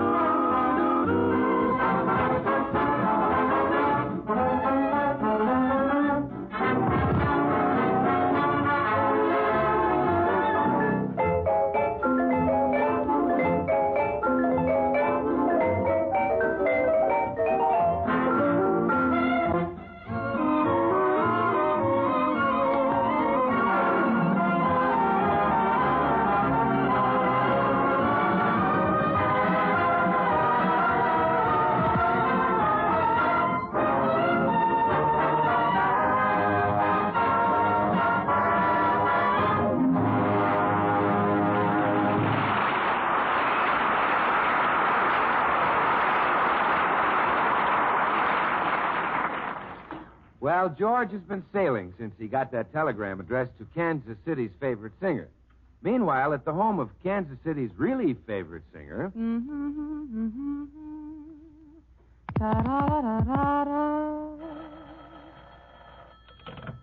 Hello? Yes, this is Dinah Shore.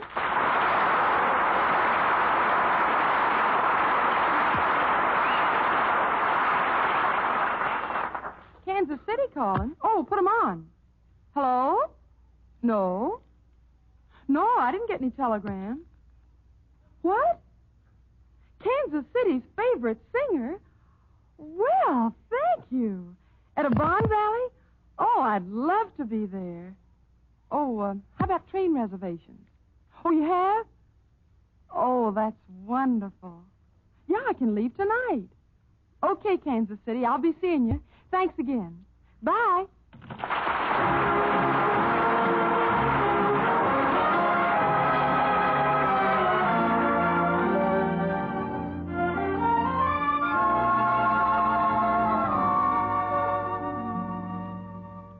And now, back to George, who was waiting in line to get his train reservations to Kansas City. His head is so far in the clouds, he doesn't notice what's happening at the ticket window ahead of him. Here you are, lady. You're lucky to get this. Oh, I know. And thank you so much. This is wonderful. A railroad ticket to Pasadena. And I only have to wait till November. Thank you.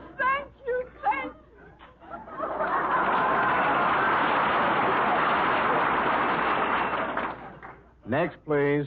I'd like to get a half-fare ticket for my little boy. He's going to Albuquerque. Okay, that'll be $50.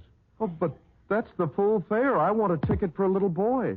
Don't worry. By the time he gets a seat on the train, he'll be a grown man. Next. Give me 2 lowers to Kansas City for tonight.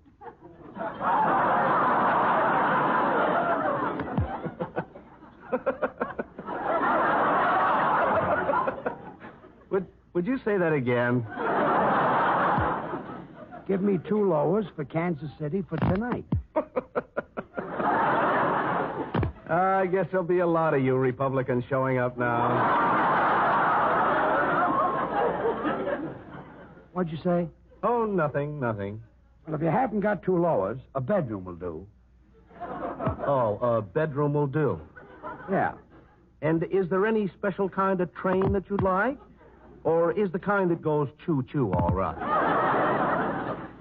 Oh, choo-choo is fine with me. Thank you. Now about your bed. Would you like the pillow stuffed with Kleenex? Huh? And don't worry about oversleeping. We'll have the conductor come in every hour and stick a Hershey bar in your mouth.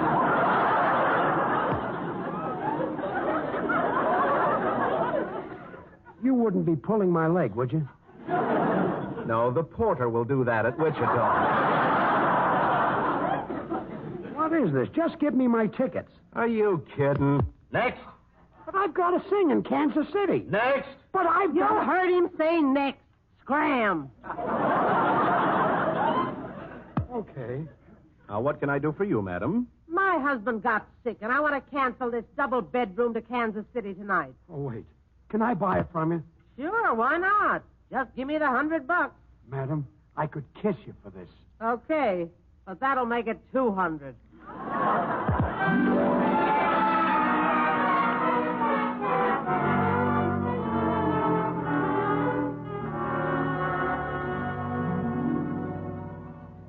Darn it, Gracie. There must be some way I can get to Kansas City with you. I want to get married.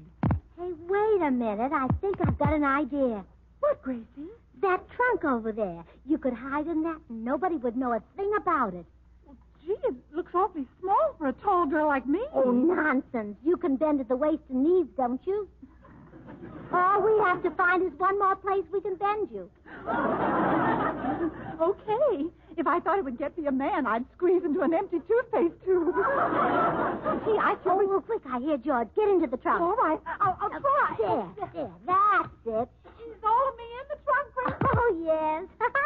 I bet you haven't had your feet in your mouth since you were a baby. Well, here goes. Hi, Gracie. I'm all packed. Oh, Bill, it's you. I just locked Tootsie Stagwell up in his trunk. What? Tootsie in that trunk with no air holes? Give me that key, quick. Why? I want to swallow it. Oh, Bill.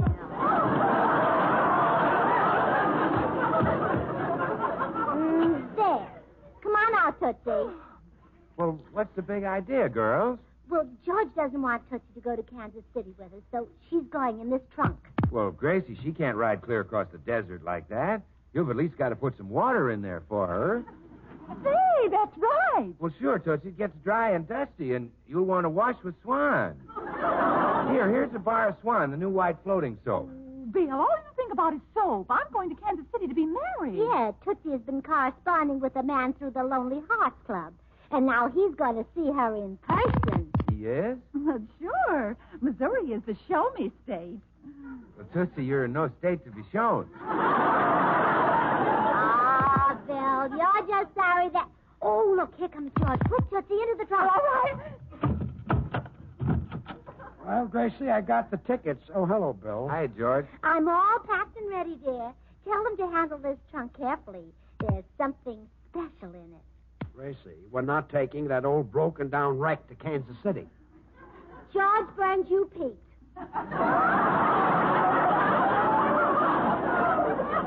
Huh? What's in the trunk? Oh, you don't know? Why, it's, swan soap. Are you asking me or telling me? No, I'm telling you, it's swan soap. You never know when a little Kansas City baby might crawl up to you and ask you to bathe it with swans. Gracie. Well, swan's great for bathing babies because it's so mild and gentle. Right, Bill? Right, Gracie. Look, I plan to bathe very few babies in Kansas City. Probably not more than 2 or 3 babies, tops. Oh, George, just don't bathe their tops. Look, what's in this? And remember, George, swan breaks in two. Right, Bill? Right, Gracie. That's so you can put half in the bathroom for your hands and face tub or shower, and half in the kitchen for dishes and light laundry. This trunk is not going to Kansas City.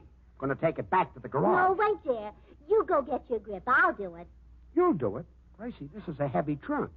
That's a job for a man. Well, guess that narrows it down to me. Okay, Samson. I'll go get my grip. You quick, Bill. Carry it out to your car and take it to the station. Yeah, all right, Gracie. Tootsie. Tootsie. Yes, Gracie? Tootsie, it's happening. At last, you're being carried over the threshold by Bill Goodwin. Oh, quiet. Well, Gracie, call a cab. We're on our way. Well, Kansas City, here I come. Right. George. Back. George. Where? George. Hi. George. Huh? George, stop singing. Those golden notes are not for Hollywood's ears anymore. Remember? Oh, that's right. They haven't given you a chance in this town.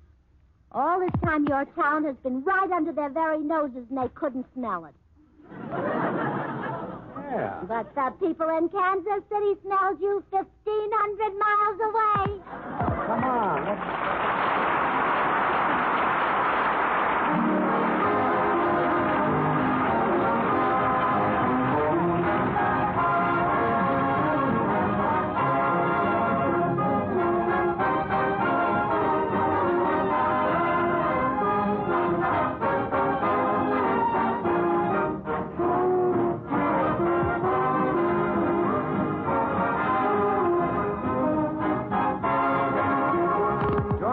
You'll be back in a few seconds, and immediately after, you'll hear the very latest CBS News reports from the invasion. Meanwhile, here's something you can do tomorrow to help back up the men who are fighting overseas. Take that can of waste kitchen fat right over to your butcher's. Waste fats are needed for sulfa drugs and other supplies to save the lives of our wounded and for bombs and ammunition to push over Hitler. Every drop of waste fat is needed now as never before. So save all you can and take all you have to your butcher tomorrow. Get at least one friend to do the same. And now here are George and Gracie. Oh, George, isn't it thrilling to think that we're going to Kansas City to sell war bonds? You bet it is. I hope my singing will sell them. Oh, it will. And that money will be used to buy bombs so that our flyers can lay eggs on Berlin. Yeah. Oh, just think. Every time you sing, another egg will be laid. Good night, folks.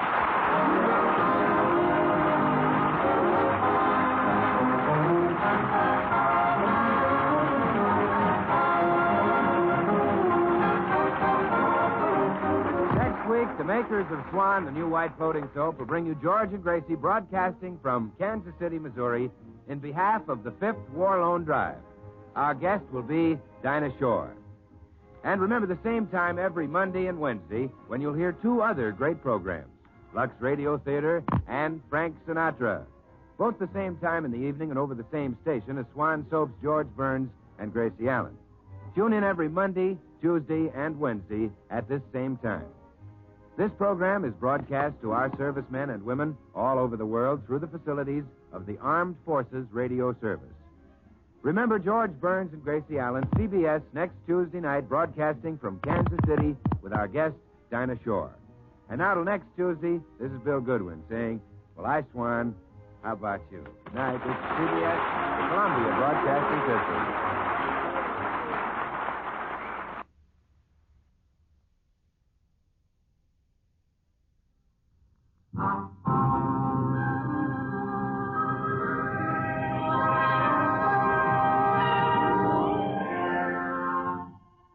Shenley Laboratories presents Raymond Massey in The Doctor Fights.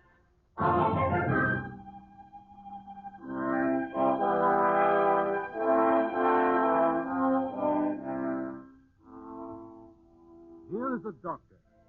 That is to say, here is an enemy of pain. Here is an instrument of mercy. Here are gentle, learned, courageous hands. Here is a mind tempered in the cold flame of science. Here is a spirit disciplined to sacrifice. Here is a free man capable of victory in the valley of the shadow of death. Here is a doctor at war.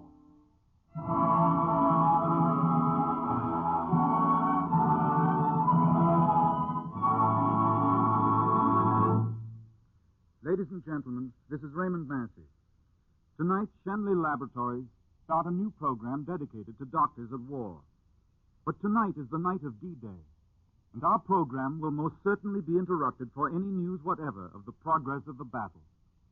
First, we want you to know that all of us will welcome such an interruption.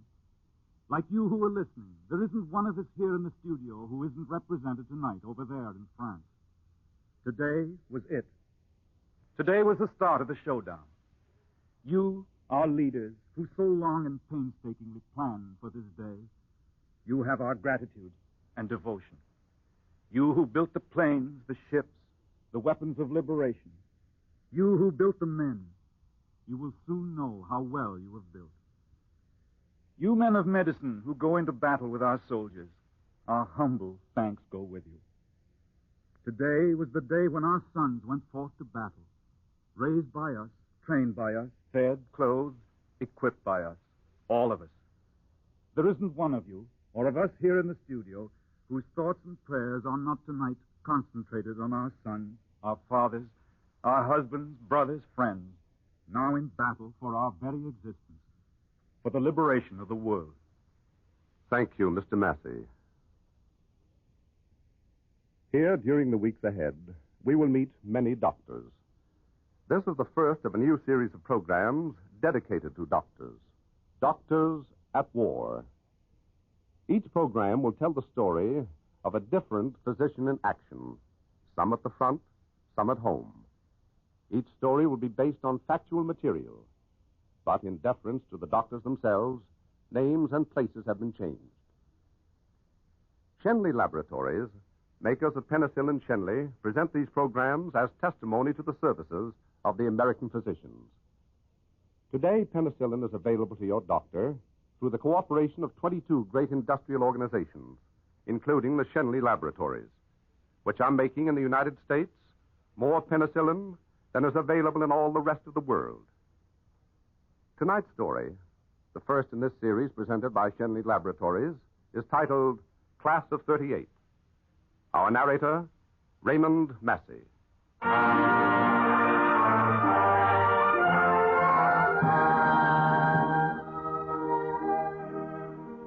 To begin with, let me warn you that this is a rather commonplace story. It's a story about a man who saves somebody's life, and that's all there is to it, really. And God knows saving life is commonplace enough in war. By His grace, almost as commonplace as the taking of life in war, and somewhat better blessed. On second thought, this may not be so commonplace a story after all.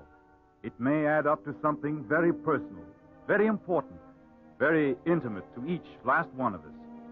Or don't you know anyone at all in uniform who is therefore subject to the somber shocks of war? You do, inevitably? Then you are interested. Very well. I give you, then, a dark night in the South Seas, a night destitute of romance. I give you the United States Navy Task Force, Invasion Bound.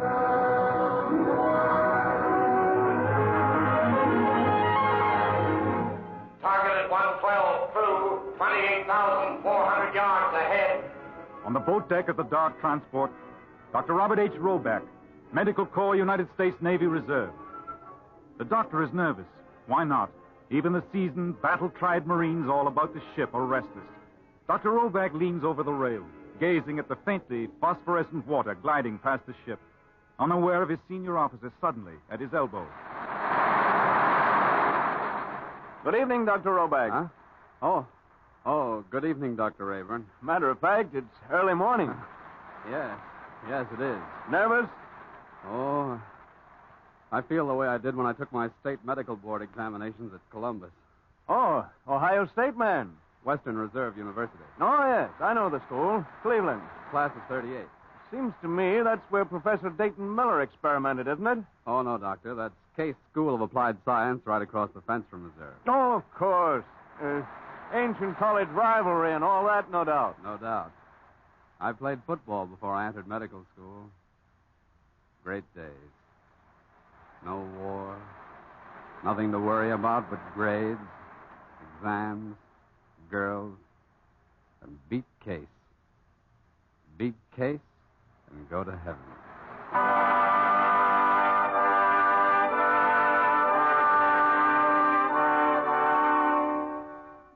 That was important, all right, back there in the peaceful days.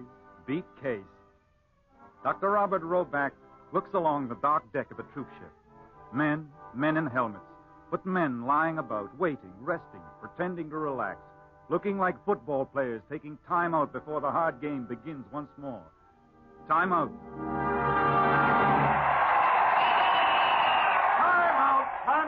I'm out. Water boy. What a boy! Where are you hiding? Cut the clowning, Eddie. You're not doing so hot today, you know. Oh, listen, Roback. You know what it's colder than today, this brisk Thanksgiving Day? It's colder, far colder indeed. No alibis. Your blocking's been lousy. Lousy. Oh, I heard you the first time. Yeah, I really meant it the second time. Well, I'm saving myself for the big game. This is a big game. What big game? Tonight, at the football dinner. Turkey. Oh, yeah? I saw that new girl of yours, Eddie.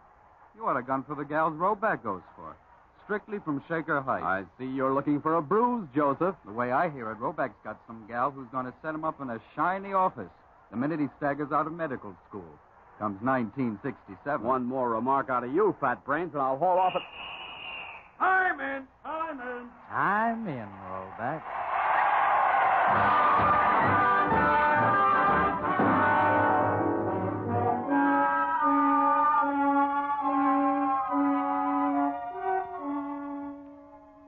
Time in, and Dr. Robert Roback, now invasion bound, is alone at the rail. The Marines grow more restive as the light begins to break. They clean their guns, oil them, even oil the bullets. They say the Japs need oil. Maybe I'm a traitor, huh? Maybe treason's slipping them oil like this, huh? Time in. Gray streaks of dawn off the starboard bow. The Marines assemble quietly in landing units all over the ship. Morning has come over the edge of this improbable, this terrible world of ocean and envenomed islands. And on the horizon...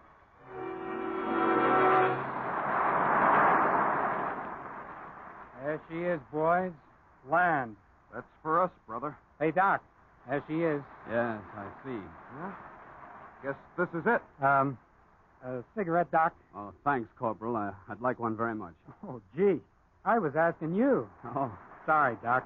I'm fresh out. Oh, that's all right. Forget it. My wife sends me an extra carton now and then, but with these here tobacco lights in this outfit, a cigarette ain't safe. Are many Marines married? This one is. Children? I'd like to show you a tooth that my kid sent me for good luck. A tooth? Yeah, kind of a charm. He's 6.5 and tough as... Where is it now? His own tooth? Are you kidding? Don't build no morale sending your own tooth to your old man. It's some other little lug's fang. You don't know much about kids, I see. You'll find out. I hope so. What's that? Our destroyer's opening fire, that's all. Just a well-known U.S. fleet going to work. Won't be long now. I guess this isn't like the old college fight, huh, Doc? Not much. Baptism of fire for you, like they say, huh? Yes, my first action. Uh-huh. Kind of like graduation. Joe Zilch faces life, you know? Well, a little different, Corporal. A little different.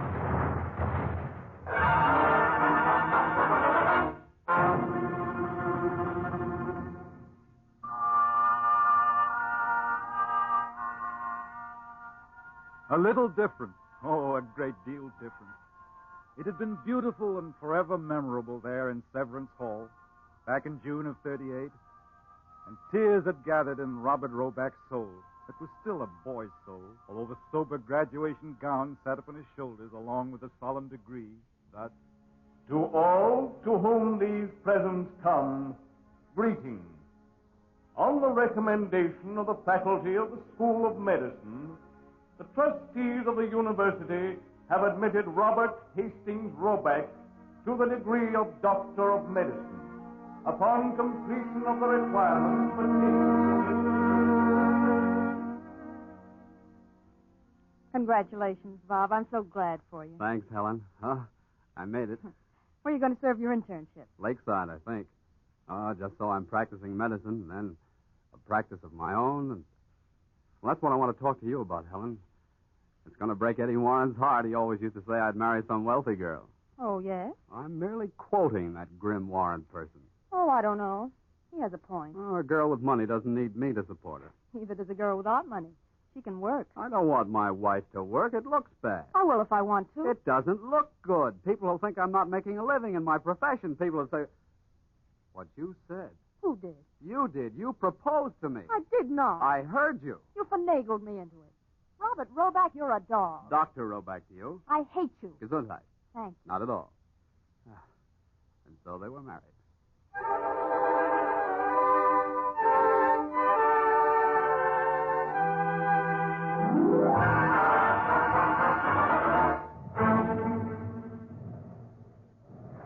Attention, men.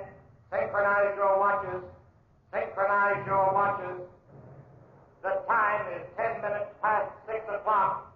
0610. Check, Doc. Right. All boat crews, man your boats. All boat crews, man your boats.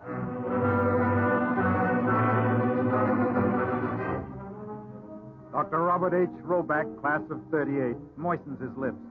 Odd that his lips should be so dry, his palms so moist. He wets his lips, dries his palms. This is it. This is it. This is it, Helen. Here goes me. D-Day, South Pacific Time, D-Day. Presently it will be H-hour of D-Day. H-hour. The precise moment that the invasion boats ground against the hostile beaches, black and frowning. This is it. Or anyway, almost it. Nervous, Doctor? Not a bit, Doctor. Just scared brainless. Well, over the side you go. After you, Dr. Rayburn. Youth before wisdom. You first. Now get going, son. Get going.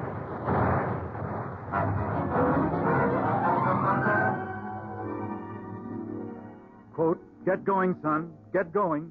Unquote. Get going, Dr. Robert Roback. You did it before, as the saying is, and you can do it again. Get going. Remember? It was a Sunday afternoon, and you were going over your accounts while your wife, Helen, sitting before the fire, worked on a set of spring draperies for your office. Well, Helen, I'm really getting going now. Looks like people are beginning to think the young doc knows his therapeutics and pharmacology. Oh, I'm glad, Bob. I do so like to eat. Oh, I'm more than satisfied. It's fine. I don't want to get rich, just get started. Get started and keep going. Practice medicine the best way I know how until the day I die. Until the day you die, Dr. Roback.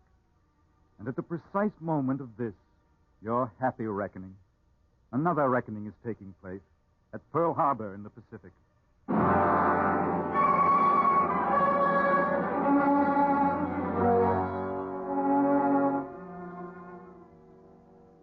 You did it before, Dr. Roback, and you can do it again. Get going, that is. You're young and eligible, and there are older men to hold the home line in medicine. You're fiercely angry, and you understand the pain, the anguish of the burned, the scalded, the shrapnel-shattered, the bullet-broken defenders of Pearl Harbor. But don't be hasty. Pace the floor for many a good long night. Make up your mind. An edict has gone out. No edict, no mandate or command. Rather a pleading, an utterance of gigantic human need. Think, good Dr. Roback, schooled and skilled, and just getting going in your chosen craft. Think. Do you remember the bull sessions in medical school? The undergraduate quibbles over the virtue and validity of the Hippocratic Oath? Remember? All right. I swear by Apollo the physician, etc., etc., etc. So it's very good. Apollo the physician and all the gods and goddesses. And right there is where I quarrel with the Hippocratic Oath. The principles of the oath are correct and unchanging in my very tiny opinion, but why should we swear by them according to pagan gods and goddesses? This is a Christian civilization, isn't it? You win. But what's the alternative? Gotta be an alternative. For my money, give me the oath and prayer of Maimonides. Do you remember, young Dr. Roback, the oath, the prayer of Maimonides, who testified to only one God?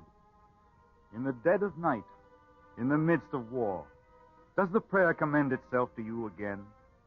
Remember, the eternal providence has appointed me to watch over the life and death of all thy creatures. Take it, Doctor. May the love for my art inspire me at all times. May I always see in the patient a fellow creature in pain. Grant me strength and opportunity always to extend the domain of my craft. For knowledge is immense, and the spirit of man can extend infinitely to enrich itself daily with new sacrifice and duty. O God, thou... O God, thou hast appointed me to watch over the life and over the death of thy creatures.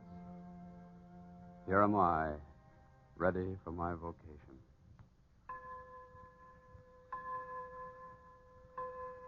Helen, are you asleep? No, dear. What is it? Do you mind, Helen? I'm going to volunteer. The Navy. I know. You couldn't. I just decided. I knew long ago. I'm very glad, dear. Thanks. Good night. Good night. And now I turn unto my calling. Oh, stand by me, my God, in this fateful task. Grant me success. For without thy loving counsel and support, man can avail but nothing. Amen. Amen.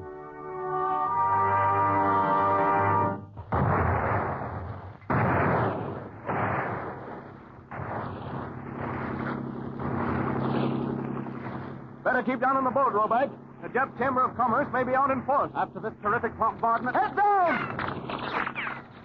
See?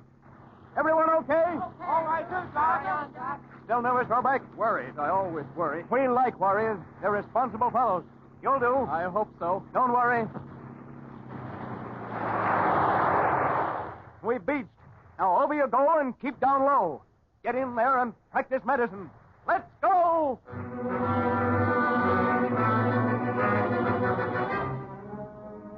Dr. Robert Roback is over the side, thigh deep in water, plunging forward. Then the sharp, black shelf of the beach and men being hit all around him. The men hit the beach, pressing themselves against the black sand. No time to scoop even a 2-inch hole with their helmets. Just stay down. Make yourself small. No Case or Oberlin or Baldwin Wallace tackle ever smashed Robert Roback so hard and so close to earth as he now flings himself. Then the next assault wave comes up, sweeping the jungle with its own fire. The Marines on the beach rise and crash forward, driving desperately for the cover of the jungle. The last Marines are disappearing into the trees. Dr. Roback runs across the beach, crouching a few paces behind his comrade at the transport deck, Corporal Jeff, the man without the cigarette. Then... Hey! Corporal, are you hit? Sniper, stay down. I know it. I'm coming for you. No, sniper, take cover. Here I come. No, don't be a jerk, no. Dr. Roback is on his feet suddenly, crouching and running across the heavy, dragging sand. A spout of black sand leaps wickedly into the air right in front of him as he plunges, face down beside the stricken Marine corporal, panting and sweating. Made it, soldier. Tojo in a tree. I know. Take it easy, boy. Sorry about that cigarette, Doc. Look, I'm going to try and drag you into the cover of the jungle. Give me all the help you can, but don't knock yourself out. Tojo. Do you understand what I'm saying? Check, Doc. Where's the kid's tooth? Tojo, in a tree. All right. Let's make it, huh? Roback has his arms around the gravely wounded man, drags him painfully across the sharp black sand, painfully, slowly, under the searching telescopic sights of the Jap sniper. The tumult of battle moves away into the jungle, leaving 3 men behind. 3 men, the doctor, the patient, the killer. Tooth. Lucky tooth. They're in the jungle, doctor and patient, not safe, only safer. Now, good Dr. Roback, you who sacrificed a future for this man's future, turn you now to thy ancient calling. Physician, heal thy patient. It's all right, buddy. Okay, so far. Oh. Now. Now, surgeon, now is the time for all your learning, all your pity, your humanity. Kneel, surgeon, beside your patient. Practice thine art. Let you think. How does it go again? Syringe, morphine sulfate. Grains, 1/2. Right. Depress plunger until a drop of the solution oozes from the needle, then into muscle. Morphine already administered. Remember, mark forehead with crayon. Let the others know not to duplicate dose. Right. Skin, cold, clammy. Pulse? Racing, thready. Patient apathetic. Classic picture of traumatic shock. The answer? Plasma. Normal human blood plasma. The blood plasma unit is set up. The flask taped securely to the butt of a rifle thrust into the earth. Clamp on. Intravenous needle attached. Clamp off. Watch out for air bubbles in tube. Now. Needle into vein. So. Fine. Regulate flow of plasma with screw clamp. So. The pale golden light drips swiftly through the glass control chamber. The drops coalesce into a steady stream in the tube, through the needle, into the vein. Another sniper has the doctor and his patient in line of fire. Never mind. Stand by. Corporal Jeff may need another unit and yet another, so stand by, doctor. Falter not, physician. You are committed by solemn oath to this, your fellow man. Your life is pledged to him. Your life. Your lifetime. At the end of the first quarter, Western Reserve 7, Case 7. Beat Case and go to heaven.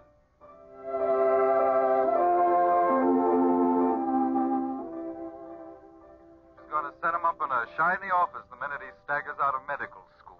To all to whom these presents come, greetings. Congratulations, Bob. I don't want to get rich. Synchronize your watches. I just want to practice medicine the best I know how until the day I die. Here am I, ready for my vocation, the degree of Doctor of Medicine. Corman! You! Yes, sir? Keep down, but get this man out of here. He's had morphine. 1 unit plasma. Got it? Doc, you're hit. Yes. Be careful. Helen, Yes, dear. I'm going to volunteer. The Navy. I know. Good night. Good night.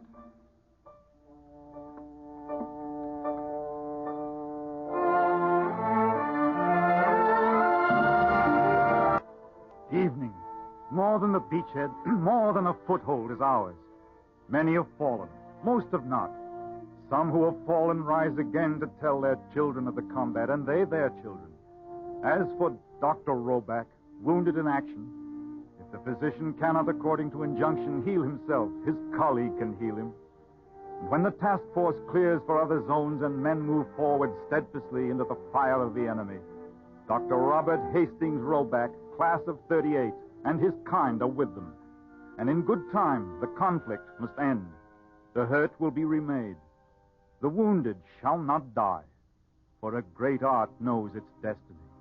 Thou hast appointed me to watch over the life and death of thy creatures. The faithful science accepts responsibility. I turn unto my calling. utters a prayer. Oh, let me ever behold in the afflicted and the suffering only the human being. Amen. Amen. Amen indeed, young Dr. Roback.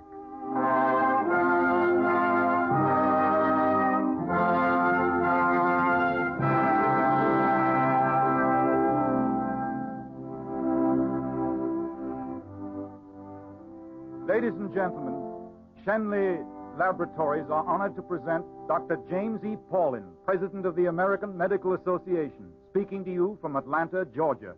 Dr. Paulin. Thank you, Mr. Massey. Permit me to express my deep appreciation to the Shenley Laboratories for making available to the American people this program dedicated to the work of the physician at home and on the battlefield. The maintaining of a constant flow of physicians from our medical schools to supply the armed forces and our civilian population now and after the war is the most serious problem that faces medicine today. With more than 60,000 doctors in the armed forces, and with the Army and Navy taking more than half of the new graduates each year, an alarming situation has developed which in the future may seriously threaten the public health. About 3,600 doctors are entering the armed forces annually. Today, there's a deficit each year of 2,200 doctors. The vacancies in the medical ranks caused by death or enforced retirement due to age or illness cannot be filled. The reason for this lies in the difficulty of deferring pre-medical students and in keeping our classes filled with otherwise draft-exempt men or with women. Many doctors who have retired because of age have returned to practice to serve the people in this crisis. As a result, the death rate among doctors over 45 years of age has risen progressively each year simply because of the strain placed upon them by today's constantly multiplying responsibilities.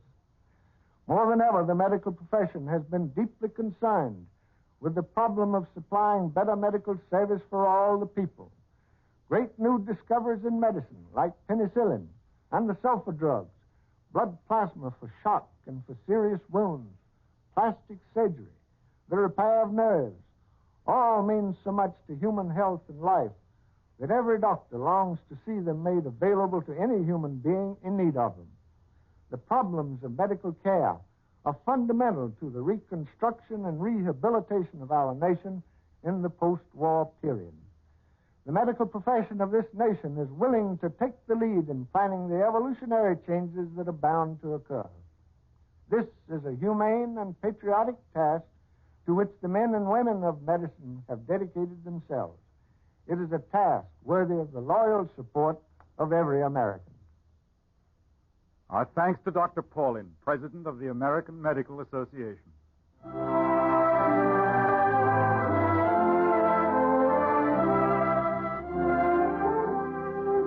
The Doctor Fights is a new series of programs about American doctors in action, at the front and at home. It is presented by Shenley Laboratories, makers of penicillin Shenley, dedicated to the 180,000 doctors of our country, 60,000 of whom are with the armed forces, 120,000 of whom are maintaining the health of all of us at home.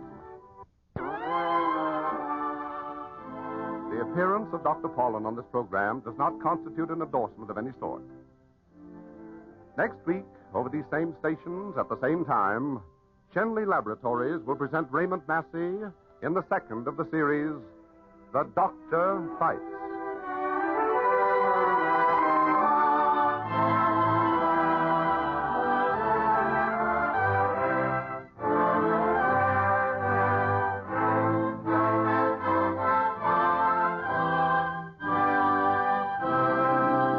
This is CBS, the Columbia Broadcasting System.